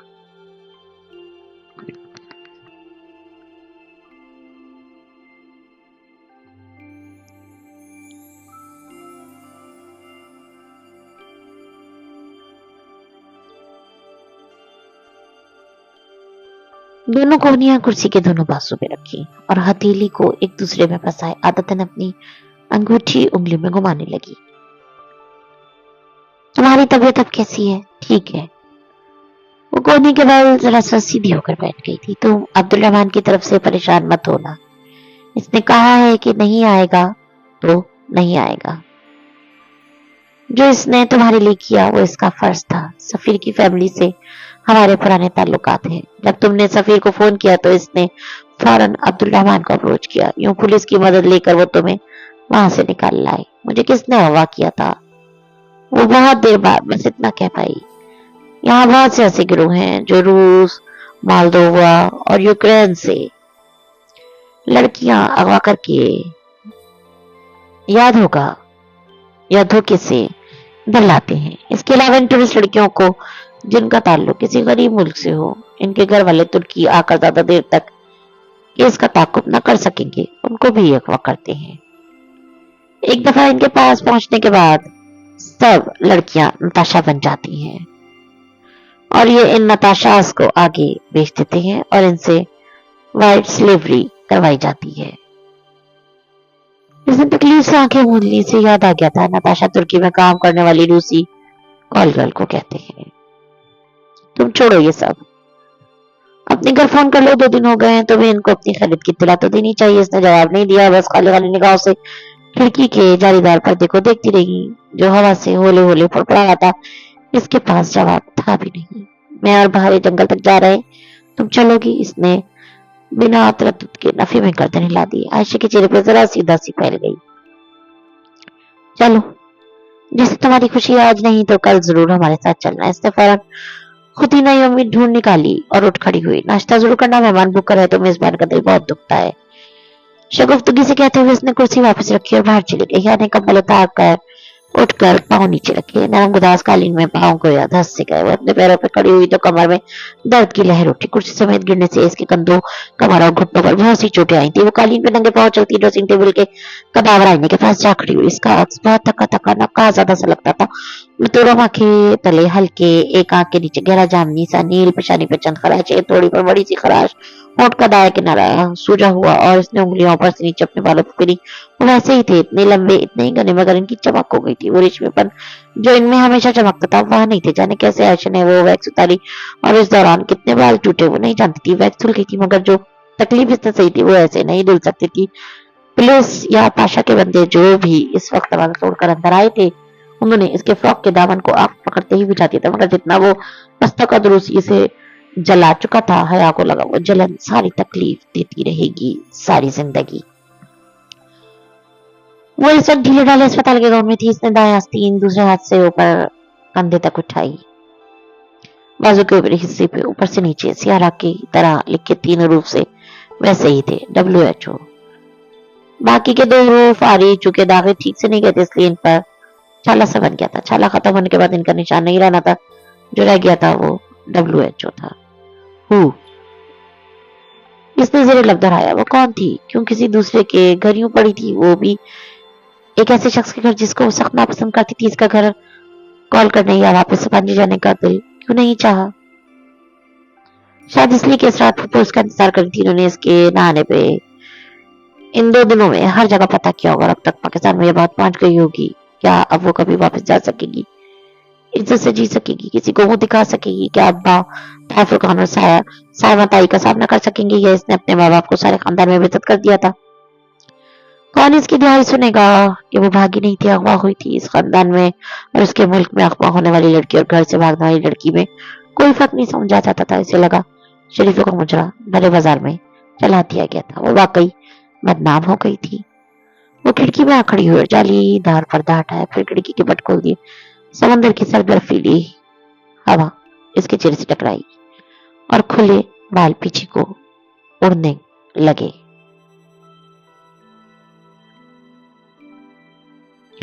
वो दूसरी मंजिल की खिड़की में खड़ी थी। नीचे से बागीचा नजर आ रहा था। इसके बाहर लकड़ी के जिसे एक बीती शाम इसने हजरानी अंदाज में भागते हुए प्यार किया था। बागीचे में खूबसूरत शाहाना सी बग्गी खड़ी थी। इसमें एक चिकना सफेद घोड़ा चलता था। बग्गी के पीछे एक लकड़ी का संदूक नस्त था, जिसके ढक्कन खुले खड़ी आयशा घास से चीजें उठाकर इसमें रख रही थी। आरे, कुल्हाड़े, चाकू, ऐसे कई औजार। छोटी बच्ची बाहर सुर्ख चमकते सेबों से भरी टोकरी लिए बग्गी में ऊपर चढ़ी थी। अंदर बैठकर इसने टोकरी गोद में रख ली। वो जिस हिस्से में बैठी थी वो हया के सामने था। आयशे संदूक का ढक्कन बंद करके पीछे से घूमकर दूसरी तरफ आ बैठी। दफतन भारी की निगाह पर खुली खिड़की में खड़ी हया पर पड़ी। हया इसने जल्दी से हाथ हिलाया। इसके पुकारने पर इसके बाएं हाथ तरफ बैठी आयशे ने आगे होकर चीरा बाहर एक कंधे से उस तरफ निकालकर हया को देखा और मुस्कुराते हुए हाथ हिलाया। वो मुस्कुरा नहीं सकी, बस थोड़ा सा हाथ उठाकर वापस गिरा लिया। दफतन आयशा ने झुककर बाहर के कान में कुछ कहा तो बच्ची ने ओ कहकर जल्दी से टोकरी से एक सुर्ख सेब निकाला। इसे अपनी फ्रॉक से रगड़ा और कैच कहते हुए ऊपर की सिमत उछाला। इसने लाशौरी तौर पर हाथ बढ़ाया, मगर उड़कर आता सेब बालकनी की रेलिंग में अटक गया। Oh no! बाहर मायूसी से गर्दन पीछे को फेंकी। इसी असना में बग्गी बान घोड़े को चाबुक मार चुका था। बग्गी घोड़े को खींचती हुई गेट से बाहर निकल गई। वो खिड़की से हटाई। बाहर का सेब वहीं रेलिंग ग्रिल के डिजाइन में ऐसा रह गया। वो कमरे का दरवाजा खोलकर बाहर आई। लकड़ी के फर्श की चमकती राहदारी सुनसान पड़ी थी। वो नंगे पांव चलती आगे आई। राहदारी के सिरे पर एक कमरे का दरवाजा नीम हुआ था। इसके आगे जहां राहदारी खत्म होती थी वहां एक गोल कर खाता लकड़ी का जीना था, जो नीचे लिविंग रूम में शुरू होकर बालाई मंजिल की राहदारी जहां वो खड़ी थी से होता हुआ तीसरी मंजिल तक जाता था। इसने गर्दन उठाकर उसे बुलंदो वाला सफेद महल को देखा। अगर कभी से इस महल से भागना हो तो सारे चोर रास्ते से मालूम होने चाहिए। इसे अब किसी पे एतबार नहीं रहा था। हया ने कमरे का नहमवा दरवाजा पूरा खोल दिया। वो एक छोटा स्टडी रूम था जिसमें आबनूसी और सरोवर की लकड़ी के बुक शेल्फ बने थे। वहां बहुत सी बेशकीमत कुतुब सजी थी। वो छोटे छोटे कदम उठाती अंदर आई। स्टडी की दीवारों पे जा बजा बड़े बड़े फोटो फ्रेम नस्ते। वो एक ट्रांस किसी कैफे में मैंने देखी गई। वो सब उसी की तस्वीर थी। कब ली गई, कैसे ली गई, वो नहीं जानती थी। वो तो बस मबहूत सी उन्हें देख रही थी। वो दावा की मेहंदी वाले रोज अपने गेट से निकल रही थी। एक हाथ से जरा सा लहंगे उठाए, दूसरे से हाथ का किनारा साफ आंख का किनारा साफ करते। वो कार की फ्रंट सीट पर बैठी थी। रेड फ्रॉक में मलबूस बाल कानों के बीच उड़सती मुस्तरफ सी कुछ कहती। दावा की शादी की शाम अलबत्ता फ्रंट सीट पर बैठा वली तस्वीर में नहीं था। और ये तस्वीर जिना सफर की थी। वो सर चुका है, जैकेट की जेबों में हाथ डाले इस नीम तारीख चबूतरे के सामने चल रही थी। सड़क पर दुकानों की तरफ रोशनियों का अक्स झिलमिला रहा था और बहुत सी तस्वीरें, बहुत से वाकयात। एकदम पलटी और भागती हुई अपने कमरे में चली गई। हर सुहाग फैली थी जर्फ सुर्ख लपेटे किसी अजदे की जबान की मानिंद लपक लपक कर उसकी जानिब बढ़ रही थी। वो ऑफिस में खड़ी थी और अतराफ में दायरे की सूरत अलाव भड़क रहा था। शोले हर गुजरते पल बढ़ते जा रहे थे। हर सू धुआं था। इसकी सिया फ्रॉक का दामन चल रहा था। धुआं सुर्ख चूल्हे हराकी तस की दायमी आग गर्मी की हिद्दत नाकाबिले बर्दाश्त हो गई थी। वो बुरी तरह से जल रही थी। पानी पानी डालो मेरे ऊपर। वो तकिए पर बंद आंखों से गर्दनें दर दर मारती एक झटके से उठ बैठी। इसका सारा जिस्म पसीने में भिगाता था। नफस तेज तेज चल रहा था। उसे गर्मी लग रही थी। वो लिहाफ फिर तेजी से बाहर निकली। लकड़ी का गोल चक्कर खाता जीना इसने दौड़ते कदमों से उबूर किया और बिना किसी तरफ देखे बाहर का दरवाजा पार कर गई। बागीचे में उतर कर गेट से बाहर निकल गई। रात हर सू फैली थी। बारिश तड़ातड़ बरस रही थी। सी आसमान पर कभी कभी बिजली नमोदार होती तो पल भर को सड़क और सारे बंगले रोशन हो जाते, फिर अंधेरा छा जाता। वो दोनों बाजू सीने पर लपेटे इस बरसती बारिश में सड़क पे चलती जा रही थी। आसमान की थाल गोया उलट गए थे, बारिश तड़ातड़ गिरती इसको भिगो रही थी। इसका पाँव किसी पत्थर से टकराया तो इसे ठोकर लगी। वो घुटनों के बल जमीन पे गिर गई, हथेलियां छिल गई, घुटनों पे भी खराशें आई। इसने हथेलियां झाड़ते हुए उठना चाहा, कमर में दर्द की शदीद लहर उठी। वो वापस बैठ गई। सड़क के विस्म में पानी से इसका लिबास भीग चुका था। बाल मोटी लट्टू की सूरत में चेहरे के तरफ से चिपक गए थे। इसके अंदर की आग सर्द पड़ने लगी थी। जान नहीं पड़ते लब कप आने लगे थे तो वो उठ खड़ी हुई, किसी मामूल की तरह चलती हुई वापस सफेद महल तक आई थी। लिविंग रूम की अंगीठी में दो लकड़ियां जल रही थी। अंधेरे में कमरे में आग और ऊपर लगे मध्यम से जर्द बल्ब की रोशनी ने अजब फसू फैला रखा था। जाते हुए इसने ये सब नहीं देखा था, मगर अब चौखट पर खड़ी देख रही थी। आयशा बड़े सोफे पर सर झुकाए बैठी, सामने मेज पे रखे कागज पर पैमाने से लकीर खींच रही थी। 8 पर इसने गर्दन मोड़ी। आओ बैठो, नरमी से कहती सोफे की एक तरफ हो गई। वो दोनों हाथों से वो लंबा सा कागज रोल करने लगी। ये आग बुझा दो, आतिशदान में भड़कते शोलों को देखते हुए बोली तो इसने आवाज भूकदा की बारिश की तरह कीली थी।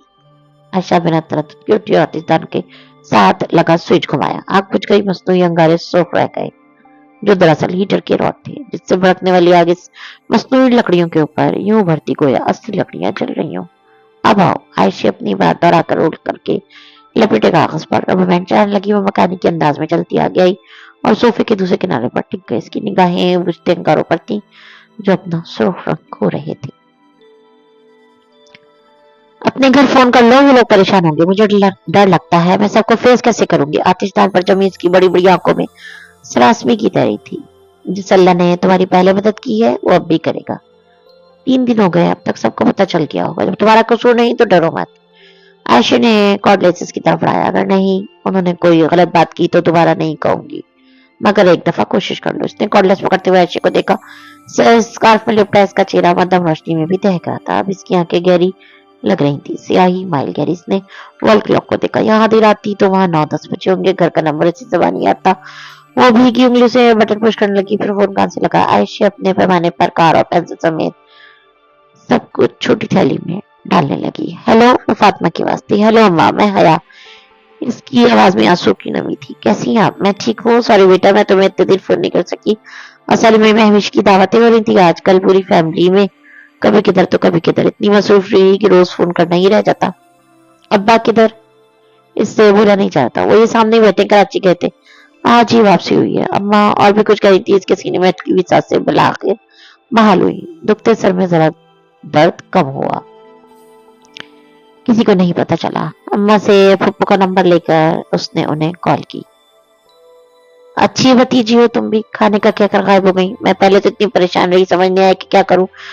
जान को पूरी रात सख्त बुखार था, उसको भी नहीं उठा सकती थी। तुम्हारे दोनों नंबर भी बनते, सुबह होते ही तुम्हारे हॉस्टल गई तो वो जो फलस्तीनी लड़का है ना, मोतसम उल मुर्तजा, हाँ वही, उसने बताया कि तुमने अपनी होस्ट आंटी के घर आना था।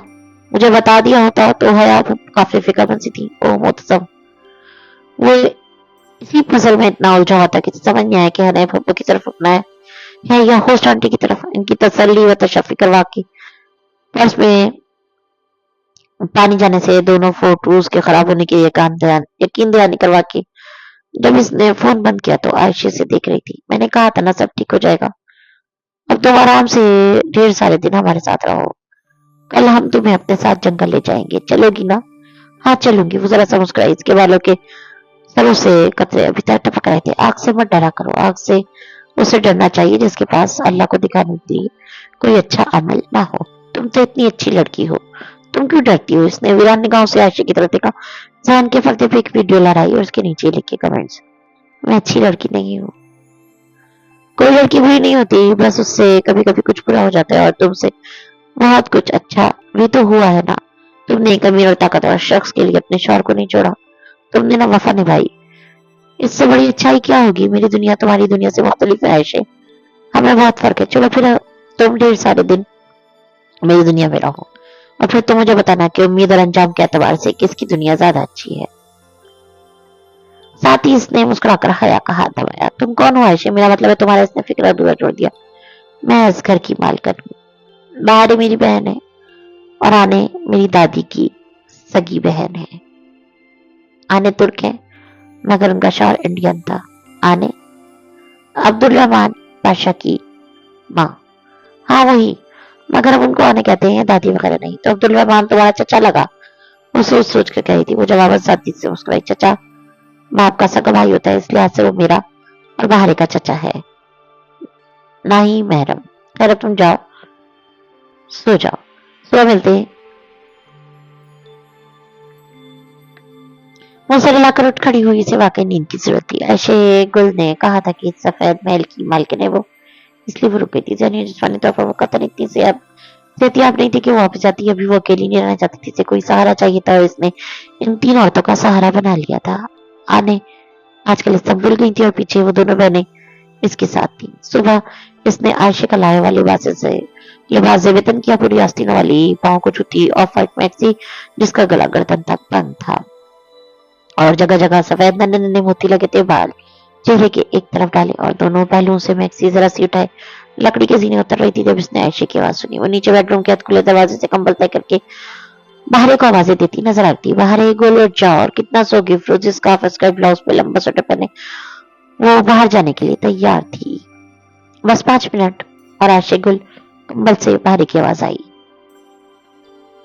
हमारी उम्मत की सुबह के कामों में बरकत होती है। बाहर जो लोग सुबह रोजी की तलाश में निकलते हैं इनका रिस्क बढ़ता है, जो बढ़ते हैं इनका इल्म बढ़ता है और जो सोए जाते हैं इनकी नींद बढ़ जाती है और फिर वो सारा दिन सोते ही रहते हैं। बाहर मुंह सुरती कंबल फेंक कर उठ खड़ी हुई आयशे इसका कंबल भी तय करने लगी। तुम हमारे साथ चलोगी या?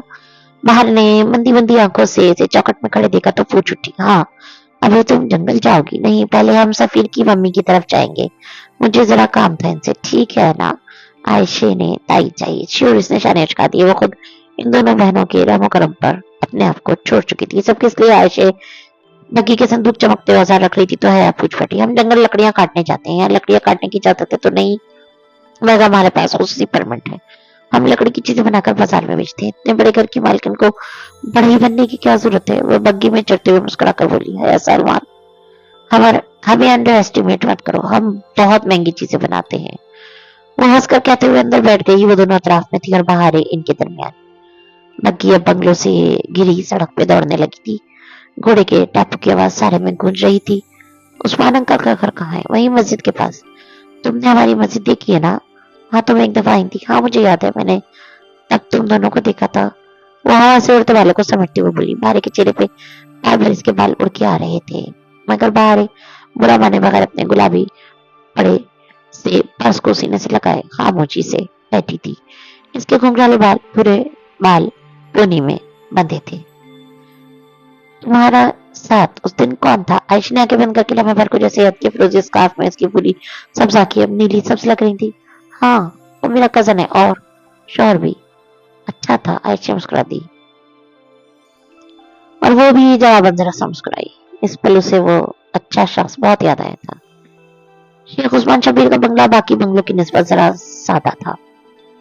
एक बड़े कमरे में जहाँ फर्श ने सस्ती हलीवान चीन का इंतजार करती है वो बहुत मिलनसार बहुत खूबसूरत खातून थी। शलवार कमीज में बड़ा सा दुपट्टा चले गिरदा बेटे वो पहली नजर में इसे बहुत अच्छी लगी थी। यह आया है मैंने बताया था ना। आयशा कालीन पर उनके सामने दो जानू होकर बैठ गई। दोनों के दरमियान एक छोटी मेज थी जिस पर आयशा ने अपना हाथ रख दिया। हया और बहारे एक तरफ बैठ गई। मैं जानती हूँ अच्छा किया जो हया को साथ लाई। वो मुस्कुरा कर आयशा के साथ की पुष्प पे स्प्रे कर रही थी। हया जवाब मुस्कुराई और बाहर के करीब बहुत धीमी से सरगोशी की। ये क्या कर रही है? आज चांद की 21वीं तारीख है ना, आज आयशा अपना खून निकलवाएगी। अभी देखना आंटी इसके हाथ में ब्लेड से कट लगाएंगी। इसने बेयकीनी से बाहर को देखा और फिर कदरे फासले पे बैठी आंटी और आयशे को वो इसके हाथ के पुष्प पे कुछ लगाई थी। आयशे की इसकी जाने कमर थी सो वो ठीक से देख नहीं सकती थी कि वो क्या करेंगी। करीबन 10 मिनट बाद आयशे जिसके हाथ की पुष्प पर एक गोल सूख निशान सा बना था वो इसके हाथ को देख के गई। ये क्या? इसने ना समझी से आयशे को देखा। बहुत अरसा हो गया मैंने कपिंग सिंगी लगवाना नहीं करवाई थी, सोचा आज करवा लूं। तुमने कभी करवाई है ये थ्रॉपी? इसने नफी में सिर हिलाते लाशौरी तौर पर अपना हाथ पीछे कर लिया। तुम क्यों करवाती हुई? वो अभी तक दीदा ज़दा निगाहों से आयशे को देख रही थी। मैं इसलिए करवाती हूँ क्योंकि जब रसूलुल्लाह मेराज पर गए थे तो इधर फरिश्तों ने हमारी उम्मत के लिए जो बहुत पुरजोर ताकीद की थी वो कपिंग करवाने की थी। अल्लाह ने इसमें बहुत सुकून रखा है, तुम आंटी से बात करो, तब तक मैं और बाहर गुलबहार बाग से फूल तोड़ लें। वो दोनों बाहर चली गई तो वो कदरे हिचकिचाते हुए उठकर के सामने आ बैठी। उन्होंने मुस्कुराकर उसे देखते नरमी से हाथ बढ़ाया तो है रे बिला रहा था, अपना हाथ उनके हाथ में दे दिया। तब उसे महसूस हुआ कि उन्होंने शफाफ पतला दस्ताना पहन रखा था। तुम अच्छा महसूस करोगी, ये तुम्हारी उदासी ले जाएगा। मुझे नहीं लगता कि मेरी उदासी इन चीजों से दूर हो सकती है। वो इनके हाथ में दिए अपने हाथ को देख रही थी, जिसकी पुष्प पर वो कोई स्प्रे कर रही थी। वो क्यों, मेरी जिंदगी बहुत पेचीदा और मसलों से भरी है, इसने उदासी से कहते हुए नफी में से झटका खिड़की से छन कर आती सुबह की रोशनी इसके चेहरे पर पड़े नीलों को बाजी कर रही थी। मेरी बेस्ट फ्रेंड मेरे सामने दम तोड़ गई और मैं कुछ नहीं कर सकी। मैंने बहुत दुआ की हलीमा आंटी, मगर फिर भी मुझे छोड़कर चली गई। वो ना मरती तो कल को तो खुद उसे छोड़ देती। बहुत चीजें हमें नागवार लगती हैं, मगर वो हमारे लिए अच्छी होती हैं। अगर वो इस बीमारी से बच जाती, मगर माजूर हो जाती और किसी भी वजह से इसका घर छूट जाता, वो तुम्हारे आसरे पर आ पड़ती और तुम्हें सारी जिंदगी इसकी खिदमत करनी पड़ती, तो तुम चंद माह ये कर पाती, फिर तंग आकर उसे खुद ही छोड़ देती। बाज दफा मौत में भी एक रिलीफ होता है। वो इसके हाथ की पुष्प जैतून का तेल मलते हुए कह रही थी, मगर मैंने इसे अल्लाह से वैसे ही मांगा था जैसी होती। वो तुम्हें अगले चांद में उसको वैसा ही वापस कर देगा और वही तुम दोनों के लिए बेहतर होगा। वो रुसान से कहते हुए अब एक शीशे के कप जिसके बिंदे पे कोई आला लगा था उल्टा करके इसकी हथेली की पुष्प रख रही थी। मगर मैं इस गम का क्या करूं जो मेरे अंदर सुलग रहा है। गम सर झुकाए उल्टा रख के कप को दबाते हुए नफी में गर्दन हिलाई। हम मरने वाले के लिए थोड़ी रोते हैं बच्चे, मरने वाले के लिए कोई भी नहीं रोता। हम सब तो अपने नुकसान पे रोते हैं। हमारा गम तो बस ये होता है कि वो हमें अकेला छोड़कर चला गया। वो ढूंढवाई आंखों से उन्हें देखी गई। इसे अपने कप पर हाथ पर कप का दबाव महसूस नहीं हो रहा था। वो चंद लम्हे के लिए हर शय से दूर चली गई थी। मेरी जिंदगी में इतने मसले क्यों हैं हलीमा आंटी? तुम्हें लगता है हया के सिर्फ तुम्हारी जिंदगी में मसले हैं, बाकी सब खुशो खुर्रम जिंदगी गुजार रहे? नहीं बच्चे, यहाँ तो हर शख्स दुखी है, हर एक का दिल टूटा है। सबको किसी एक चीज की तलब है, किसी को माल चाहिए, किसी को औलाद, किसी को सेहत तो किसी को रुतबा, कोई एक महबूब शख्स या कोई एक महबूब चीज। बस एक यही एक मसला है हमारा। हमारी जिंदगी में हम सबको एक शय की तमन्ना है, वही हमारी दुआओं का मौजू होती है और वो हमें नहीं मिल रही होती। वही चीज हमारे आसपास के लोगों को बेहद आसानी से मिल जाती है और हम उन पर रश करते रह जाते हैं, जाने बगैर कि इन लोगों की खास तमन्ना वो चीज है ही नहीं, तो वो तो किसी और चीज के लिए दुआएं करते रहे। यूं हमें इस एक शय के लिए इतना रोते हैं कि वो हमारी जिंदगी पे हावी हो जाती है और ये शय वक्त गुजरने के साथ साथ बदलती रहती है। तो मुझे एक बात बताओ, तुम्हारी जिंदगी में बहुत से मसले आए होंगे, लम्हे भर को अपने सारे मसले याद करो। उसने आंखें बंद कर ली और वो कब हटाकर इस गोल निशान के अंदर मौजूद जल्द में निश्तर की सुई से कट लगा रही थी। इसी तकलीफ नहीं हुई, वो कुछ और याद कर रही थी। सफेद पुल, शरीफों का मुजरा की वीडियो, इलम के रिश्ते के लिए आए लड़के का इन्हें पहचान जाना, वलीद की बदतमीजी, तुर्की का वीजा ना मिलना, फिर यहाँ आकर फूलों का सिलसिला, इसका बेवकदा में कैद हो जाना, फिर इसका अगवा और आग का उबाल रखता अलाव। इसने आंखें खोल दी। इसकी हथेली की पुष्प पे खून के नन्हे नन्हे कतरे नमूदार हो रहे थे। हलीमा आंटी ने कप वापस हथेली पे रख के दबाते हुए इसको देखा। बताओ इन मसलों का क्या बना? क्या बना? वो खाद दवाखी से कप को देख रही थी। ऊपर लगा शक्कर अंदर से खून खींच रहा था। शीशे का कप सुर्ख होने लगा था। मैं तुम्हें बताऊं इन मसलों का क्या बना? वो मसले हल हो गए, सारे मसले एक करके हल होते गए, मगर नए मसलों में तुम्हें इतना उलझा दिया कि तुम्हारे पास इन भूले बसरे मसलों से निकलने पे अल्लाह का शुक्र अदा करने का वक्त ही नहीं रहा। वो बेयकीनी से उन्हें देख रही थी। वाकई इसके सारे मसले हल हो गए थे। इसने कभी सोचा ही नहीं। हर शख्स की जिंदगी में एक ऐसा लम्हा जरूर आता है जब वो तबाही के दाने पे खड़ा होता है, उसके राज खुलने वाले होते हैं। और उस वक्त जब वो खौफ के कोई तूर तले खड़ा कपकपा रहा होता है तो अल्लाह उसे बचा लेता है। अल्लाह ताला एहसान है और उसे अपना एक एक आसान याद है। हम भूल जाते हैं, वो नहीं भूलता। तो अपने हल हुए मसलों के लिए अल्लाह का शुक्र अदा किया करो। जो सारी जिंदगी तुम्हारे मसले हल करता है वो आगे भी कर देगा। तो वही करो जो वो कहता है, फिर वो वही करेगा जो तुम कहती हो। फिर जिनके लिए तुम रोती हो तुम्हारे लिए रोएंगे, मगर तब तुम्हें कोई फर्क नहीं पड़ेगा। कप का शीशा सुर्ख हो चुका था। इसमें ऊपर तक खून भरता जा रहा था। मेरा लाइफ स्टाइल बहुत मुख्तलिफ है। मैं इन चीजों से खुद को रिलेट नहीं कर पाती। लंबी लंबी नमाज तस्बीहात ये सब नहीं होता मुझसे। मैं जबान पर आए तंज को नहीं रोक सकती। मैं ऐशे गुल की तरह कभी भी नहीं बन सकती। मैं इन चीजों से बहुत दूर आ गई हूँ। दूर हमेशा हम आते हैं, अल्लाह वही है जहाँ पहले था। फासला हम पैदा करते हैं और उसको मिटाना भी हमें होता है। उन्होंने खून से भरा कप सीधा करके एक तरफ रखा और टिश्यू से इसका हाथ साफ किया। हाथ की पुष्ट पर गोल दायरे में जगह खासी ऊंची उभर गई थी, किसी बेशुदा केक की तरह जिसके दरमियान किनारों से ज्यादा ऊंचा उभर आता है। लीमा आंटी, क्या मेरे सारे मसले हल हो जाएंगे? पहले जिसने हल किए थे वो अब भी हल कर देगा। हया, लोग कहते हैं कि जिंदगी में ये जरूरी है और वो जरूरी है। मैं तुम्हें बताऊं, जिंदगी में कुछ भी जरूरी नहीं होता। न माल, न औलाद, न रुतबा, न लोगों की मोहब्बत।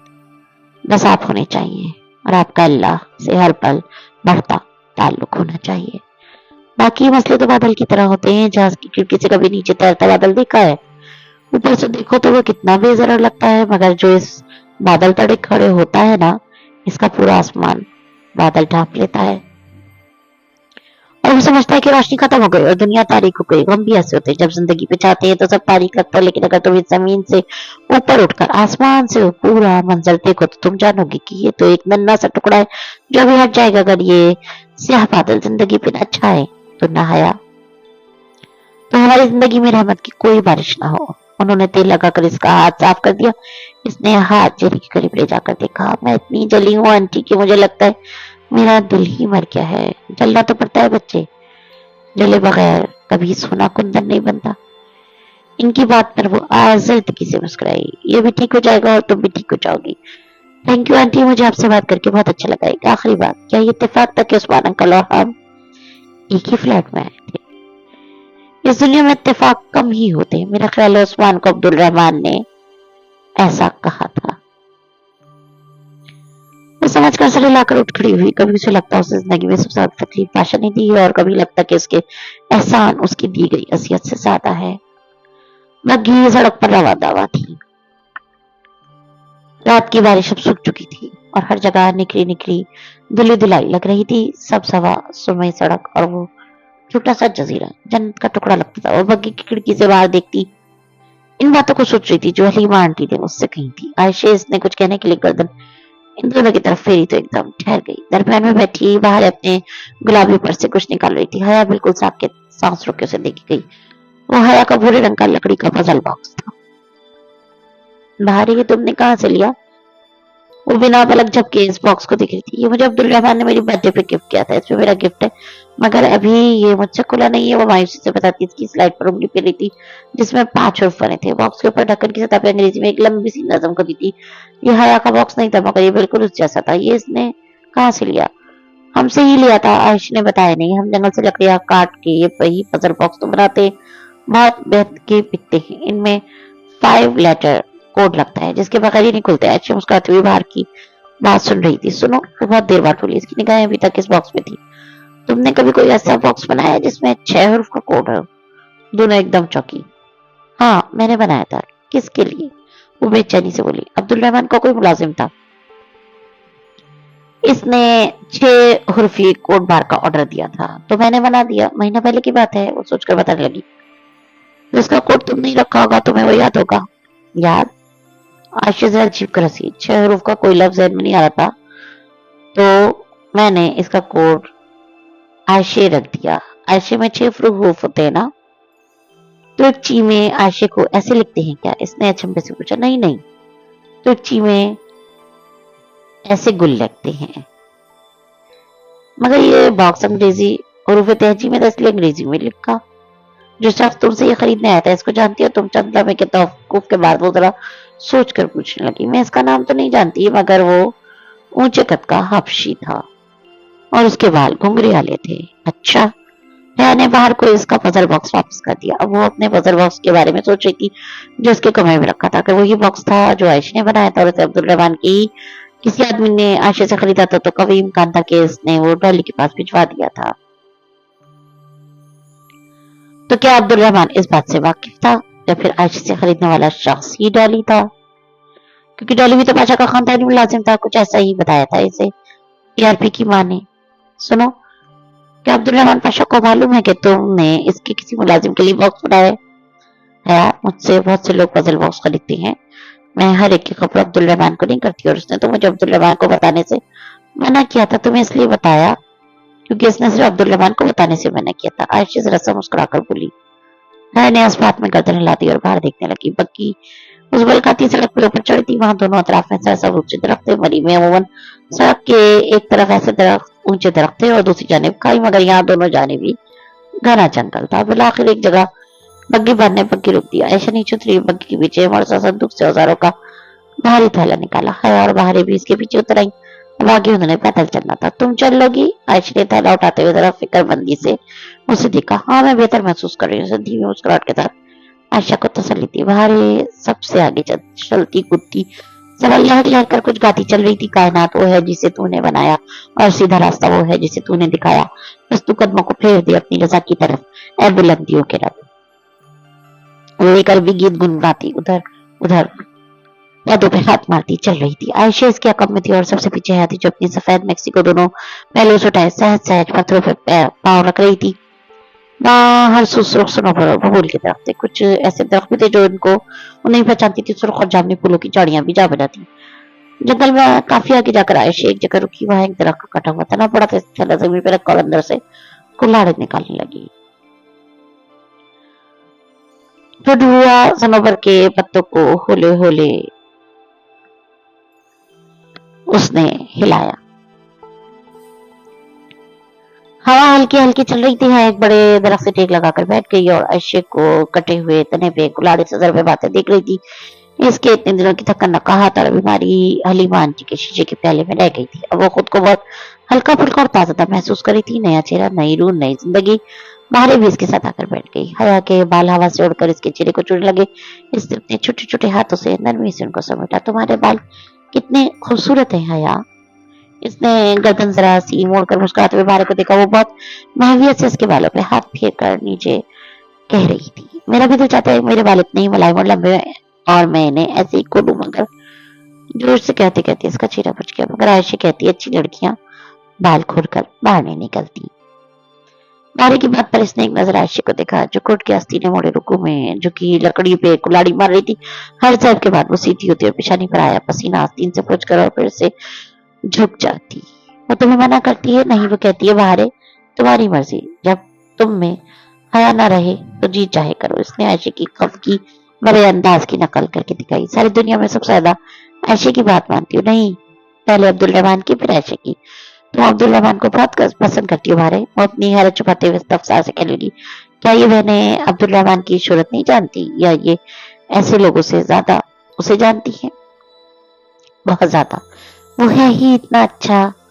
वो इसके बालों को हाथ में लिए बहुत मोहब्बत से कहती है। ने अपने खुले बालों को देखा और फिर बाहर की नफासत से बंधी घुंघराली पोनी। मैं बाल मान लूं बाहर है, मुझे हवा तंग करी। इसने जैसे खुद को वजाहत दी कि वो ऐशी को अच्छी लड़कियों वाली निशानियों का असर नहीं ले रही। हवा की वजह से बाल बांधना चाह रही है। मैं बांध दूं? मेरे पास फालतू पोनी। इसने अपने गुलाबी बस में हाथ डालकर झट से एक सुर्ख रंग का पैर निकाला। हया ने जरा सा रुख मोड़ लिया। बाहर इसकी पुष्प पर घुटनों के बल ऊंची होकर बैठ गई और अपने नर्म हाथों से इसके बाल समेटने लगी। हया ने आंखें बंद कर ली। उस्मानी सल्तनत की शहजादियां तुम्हारी तरह खूबसूरत होती होंगी हया, है ना? नरमी से इसके बालों में उंगलियां चलाती इसकी एक ढीली सी चुटी बनाई थी। बैंड बांध कर इसने चोटी हया के कंधे पर आंखें को डाल दी। हया ने अपनी मोटी सी चोटी पर हाथ फेरा और गर्दन मोड़कर ममूनियत से बाहर को देखा। मेरी अम्मा कहती है मैं इतनी खूबसूरत नहीं लगती अगर मैं अपनी ग्रूमिंग पे इतनी मेहनत न करती। तुम्हारा और आयशा का शुक्रिया, वरना मेरे बाल न बचते। दूध किस लिए होते हैं? बाहर ने मुस्कुराकर शाने उचकाया इसने और आयशा ने कनखियों से जो उसके बालों को वैक्स उतारती थी ये रुदात बाहर इसे सुना चुकी थी। वैक्सा बाल तब जाया करती है अगर खींच कर उतारी जाती, जबकि उन्होंने इसको पिघला कर नरम करके उतारा था। अच्छा, अपना पजल बॉक्स दिखाओ, मैं इसकी पहले देखूं। बाहर गुल ने सर हिलाकर बैग से बॉक्स निकाल कर उसे थमाया। इसको गुलाबी बैग से एक जंबील थी जिसमें हर एक चीज होती थी। बाहर तुमने हया का गिफ्ट नहीं बनाया? आयशा ने हाथ रोककर रुकू में झुके झुके सर उठाकर कभी से अपनी बहन को देखा। हाँ, मैं भी आई। मारे माथे पे हाथ मारती उठी, बड़े थैले में से खाली टुकड़ी निकाली और दरख्त के दरमियान चलती भटकती आगे भाग गई। आयशा वापस काम में मसरूफ गई। हया सर तने से टिकाए बॉक्स को चेहरे के सामने लाकर देखने लगी। इसके ढक्कन पे अंग्रेजी में चंद फिक्रे खुदे थे। A creamy I in the silver chest. sleeps in a salty depth, rise from a prison green, shines as its veil in slim. Puzzle box के कोड बार में 5 चौखट्टे बने थे। हाय ने 3-4 दफा इस नज़म को पढ़ा तो इसे वो 5 हर्फी लफ्ज समझ आ गया। जो इस बॉक्स की कुंजी था पहली आसान थी, मगर ज़ाहिर है वो बाहर को जवाब नहीं बता सकती थी। वो बाहर का तोहफा था और वो इसे खुद ही खोलना था, मगर कौन लिखता था ये नज़में, ये पहेलियां। बॉक्स गोद में रखे इसने आंखें मूंद ली। इसका जिस्म का सारा दर्द धीरे धीरे गायब हो रहा था। हर सू मीठी नींद थी। बहुत दिन बाद इस पे सुकून सा छा रहा था। वो हलीमा आंटी की बातों को सोचती, अपने हल हुए मसले को याद करती। कब सो गई थी पता नहीं चला। जब इसकी आंख खुली तो वो जंगल में अकेली थी। आयशा और बहारेवानी थी। वो हड़बड़ा कर उठी, आयशे बहारे। वो मुतवहिश अंदाज में उनको पुकारती हुई दरख्तों के दरमियान आंखों को भागी। हयाम इधर है, आयशा ने कई करीब से पुकारा। वो आवाज का ताकुब करती इस घने झुंड तक आई तो देखा आयशा इन दरख्तों के पास को लाड़ पकड़े खड़ी थी। साथ ही बाहर जमीन पर बैठी थी, कटा तना साथ ही रखा था। तुम सो गई थी तो मुझे लगा हमारी आवाज तुम्हें डिस्टर्ब न करें, सो हम सब कुछ उधर ले आए। खैर थी आयशा। इसने खिफत से इन दोनों को देखा। तना, लकड़ियां, औजार, वो हर चीज बिना आवाज पैदा किए वहां से ले गई थी। वो सिर्फ इसके ख्याल से इस इन 2 परियों की तरह मासूम लड़कियों पे उसे बेहद प्यार आया। तुम बताओ तुम्हारी तबीयत कैसी है? बहुत बेहतर। वो बहारे के साथ खुश घास पर बैठ गई। नारी की गोद में सफेद फूलों की लड़ी रखी थी। वो दोनों हाथों में एक मोटी सब्ज पकड़े इसके दोनों सिरे मिलाकर उनको बांध रही थी, यूं कि वो एक गोल सब्ज रंग बन गया था। तुम क्या कर रही हो? तुम्हारा गिफ्ट बना रही। तुम्हारी पहली समझ में आई, फौरन ही आ गई। बहुत आसान थी और कम अज कम इसके लिए से किसी फिलोसफर के गधों और कुत्तों वाले अखवाले से नहीं पढ़े थे। आयशा की भी समझ में आ गई थी, मगर ये मुझे नहीं बताती। ठीक करती है, तुम्हारा तोहफा है, तुम्हें खुद निकालना है। तोहफा खुशी के लिए होता है, अगर तुम इसे खुद बोझ बूझ कर निकालोगी तो तुम्हें असली खुशी होगी, वरना तोड़कर भी निकाल सकते हो। आयशा ने कहा। आयशा ठीक कह रही है। वैसे ये पहले कौन लिखता है? अब्दुल रहमान के पास हर काम के लिए बहुत से बंदे हैं। इसने किसी से लिखवाली होगी। बाहर ने शाने उचका कर कहा। कोई अब्दुल रहमान से बहुत मोहब्बत व हकीकत के बावजूद इसका ख्याल था कि वो इसने खुद नहीं लिखी थी, तो फिर शायद डॉली ने। बाहर बहुत महारत से सफेद फूलों की लड़ी को सब्ज टहनी पर लपेट रही थी, यहाँ तक कि सब्ज रंग एक सफेद फूलदार हल्के में तब्दील हो गया। तो उसने दोनों हाथों से वो ताज छाया के सर पे रखा, भारे गुल और आयशा गुल की तरफ से। इसने मुस्कुराते हुए सर पे मैंने ताज को छुआ। मेरी में से ताज कसरत मिलते थे, मगर इनमें से कोई भी ताज इतना खूबसूरत न था। कोई ताज इतना खूबसूरत हो भी नहीं सकता था। बाहर पजल बॉक्स और सुई धागा एहतियात से अपनी गुलाबी जंबील में रख के आयशा के साथ काम करने लगी। इसने भी उठना चाहा, मगर आयशा ने रोक दिया। तुम्हें मानो और तुम्हारी तबीयत भी ठीक नहीं, जब ठीक हो जाए तो करवा लेना। फिर काम खत्म करके वारे ने चटाई बिछाई और बड़ी सी बास्केट पानी की बोतल निकाल कर आया और आयशा के हाथ धुलाए। फिर लंच बॉक्स खोलकर चटाई पे रखने लगी। तली हुई मछली, सलाद और ये मुर्गा का सालन है। खाना अभी तक गर्म था और उसकी खुशबू बहुत इश्तहा अंगेज थी। उसे याद था शुरू शुरू में वो और डीजे तुर्क खाने से कितनी मुतनफिर हो गई थी, मगर चंद ही रोज बाद उनको तुर्क खाने से अच्छा कोई खाना नहीं लगता था। यूं सुनसान जंगल में दरख्तों के बीच में जमीन पर बैठे ठंडी सी दोपहर में वो इसका पहला खाना था। इस्तांबुल की चहल पहल हंगामा खेज जिंदगी से दूर एक तरह जजीरे पे, जहाँ वो खुद को फितर के करीब ज्यादा करीब महसूस कर रही थी। खाना खाकर समेट कर वो लकड़ियों के छोटे छोटे गट्ठे सरों पे उठाए, ढलान से उतर कर वापस बग्गी तक आ गई। आयशा ने कुल्हाड़ी, लकड़ियां और औजार संदूक में रखे और बग्गी को वहीं छोड़कर दूसरी से चल पड़ी। इसने नहीं पूछा था कि वो किधर जा रहे हैं। वो खुद उन दोनों बहनों के रहमो करम पर खुद को छोड़ चुकी थी। फिर भी आयशा खुद से बताने लगी, अब हम साहिल की तरफ जा रहे हैं, मगर फायदा कोई नहीं। इसके साथ चलती बाहर ने जरा खफगी सी सरगोशी की। वो जो दोनों पहलू से मैक्सी जरा उठाकर चल रही थी, जरा चौकी। क्यों? हम समुद्र पे सीप चुनने जा रहे हैं, मगर कोई फायदा नहीं है। मेरे किसी सीप से मोती नहीं निकलता और आयशा के हर सीप से मोती निकलता है। अब्दुल रहमान कहता है आयशा के सीप से मोती इसलिए निकलता है क्योंकि वो हमेशा सच बोलती नहीं। ये कोई पैमाना नहीं है। बहारे की सीप से मोती इसलिए नहीं निकलते क्योंकि बहारे हमेशा अल्लाह से बुरा गुमान रखती है। जिस दिन बहारे अच्छा गुमान रखी, किस दिन मोती निकल आएंगे। और एक दफा तो मोती निकला भी था। आगे चलती आयशा ने गर्दन मोड़े बगैर कहा। इसकी आखिरी बात बहन ने सवाली निगाहों से बहारे को देखा तो बहारे ने इस बात में गर्दन लाई। हाँ, बस एक ही दफा मोती निकला था, सफेद मोती, और वो भी बहुत खूबसूरत था। मैंने वो अब्दुल रहमान को गिफ्ट कर दिया। वो इसका क्या करेगा? तुम अपने पास रखती ना। जवाबन बहारे ने मलाल भरी बात से उसे कहा। तुम नहीं समझ सकती। और फिर उन्हीं नजरों से देखा और सर झुका दिया। साहिल का ये हिस्सा कब्र सुनसान पड़ा था। नीले समंदर की लहरें उठ कर पत्थरों से सर पटकती और वापस लौट जाती। साहिल की रेत गीली थी और इस पे कतार में बहुत से बड़े पत्थर थे। कराची का साहिल रेत वाला होता था, मगर ये साहिल पत्थरों वाला था। वो चीजें महफूज जगह पे रखकर जूते उतार कर नंगे पांव चलती। पानी में आ खड़ी हुई इधर समंदर अक्सर सीप डाल देता है, मगर रोज नहीं। आशे पाँव पाँव भर पानी में चलती क्या रही थी। लहरें मोटर मोटर कराती, इससे टकराती, उनसे घुटनों तक भिगो कर वापस चली जाती। वो तीनों एक दूसरे से फासले पे खड़ी अपनी अपनी टोकरियां उठाए सीप ढूंढ रही थी। पानी अकवस्ता था और हवा सर्द थी। इसने पलट कर देखा तो आयशा और बाहर रेत से सीप उठा उठाकर अपनी टोकरी में भर रही थी, मगर इसे अपने पास कोई सीप नजर नहीं आया। वो तलाशी निगाहों से पानी की तह तले जो लगती रेत को देखती आगे बढ़ गई। तभी एक तेज लहर आई तो वो लड़खड़ाकर फिसली और कमर के बल रेत पे जा गिरी। सच शुगर के पत्थरों का साहिल चंद कदम दूर था। लहर वापस पलट गई, रेत पे गिरी थी, मगर मुकम्मल तौर पर भीगी थी। इसकी चोटी भी गई थी। रेत के जर्रे सफेद लिबास पे जा बजा लगे थे। वो दर्द से दुखी कमर को सहलाती हुई मुश्किल उठकर खड़ी हुआ है। शेर भारे ने इसे गिरते न देखा था। इसने भी वावेला न किया। पानी का दर्द आगे आग के दर्द से कम होता है। वो बर्दाश्त कर गई थी। इसको गिराने वाली लहर इसके कदमों में एक सीप डाल गई थी। इसने झुककर सीप उठा ली। वो एक शामी कबाब के साइज जितना था। इसका खोल सफेद, सुरमई और गुलाबी रंगों से बना था। वो तो तुम भीग गई। ठहरो, ये शाल ले लो। पत्थरों की चार बार चटाई पर बैठते हुए आयशा ने फिक्रमंदी से उसे देखा। एक शाल टुकड़ी से निकालकर इसके शानों के गिर लपेटी। चलो अब सीप खोलते हैं। वो तीनों तिकोन की सूरत बैठी थी, अपनी अपनी टोकरी अपने सामने रखी। आयशा ने बड़े से चपटे ब्लेड वाला छुरा उठाया, अपनी एक सीप निकालकर इसके खोल के दोनों हिस्सों के दरमियान दरस में रखकर बिस्मिल्लाह पढ़ते हुए सीधा सीधा छुरा चला दिया। चटकने की जरा सी आवाज आई। आयशा ने छुरा एक तरफ रखा और दोनों हाथों से सीप के खोल को यूं खोला जैसे कोई किताब खोलते। अंदर मौजूद समुद्री जानवर का गूदा खून आलूद था। वो मर चुका था, मगर इसके ऊपर एक मटर के दाने जितना सफेद मोती जगमगा रहा था। आयशा नरमी से मुस्कुराई और प्लक्कर से मोती उठाकर अपनी मखमली थैली में डाला। मसूर सा ये सारा अमल देख रही थी। हारेल बतालती पालती मारे बैठी थी, हथेली पीछे लग रहा है। मैं बस आयशा को देख रही थी। आयशा ने एक के बाद एक अपने सातों सीप खोले। सब में से मोती निकले। 7 मोती इसकी मखमली थैली में जमा हो चुके थे। फिर इसने छुरा बहारे की तरफ बढ़ाया। अब तुम खोलो। बहारे ने बेदली से छुरा पकड़ा और एक एक करके अपने 5 सीप खोले। इनके अंदर सिवाय खून आलूद मोल्स के कुछ भी ना था। कोई बात नहीं, 7 तो निकल आए हैं, ये भी तुम्हारे हैं। आयशा ने नरमी से इसका काल थपाया। वो खफा खफासी बैठी रही।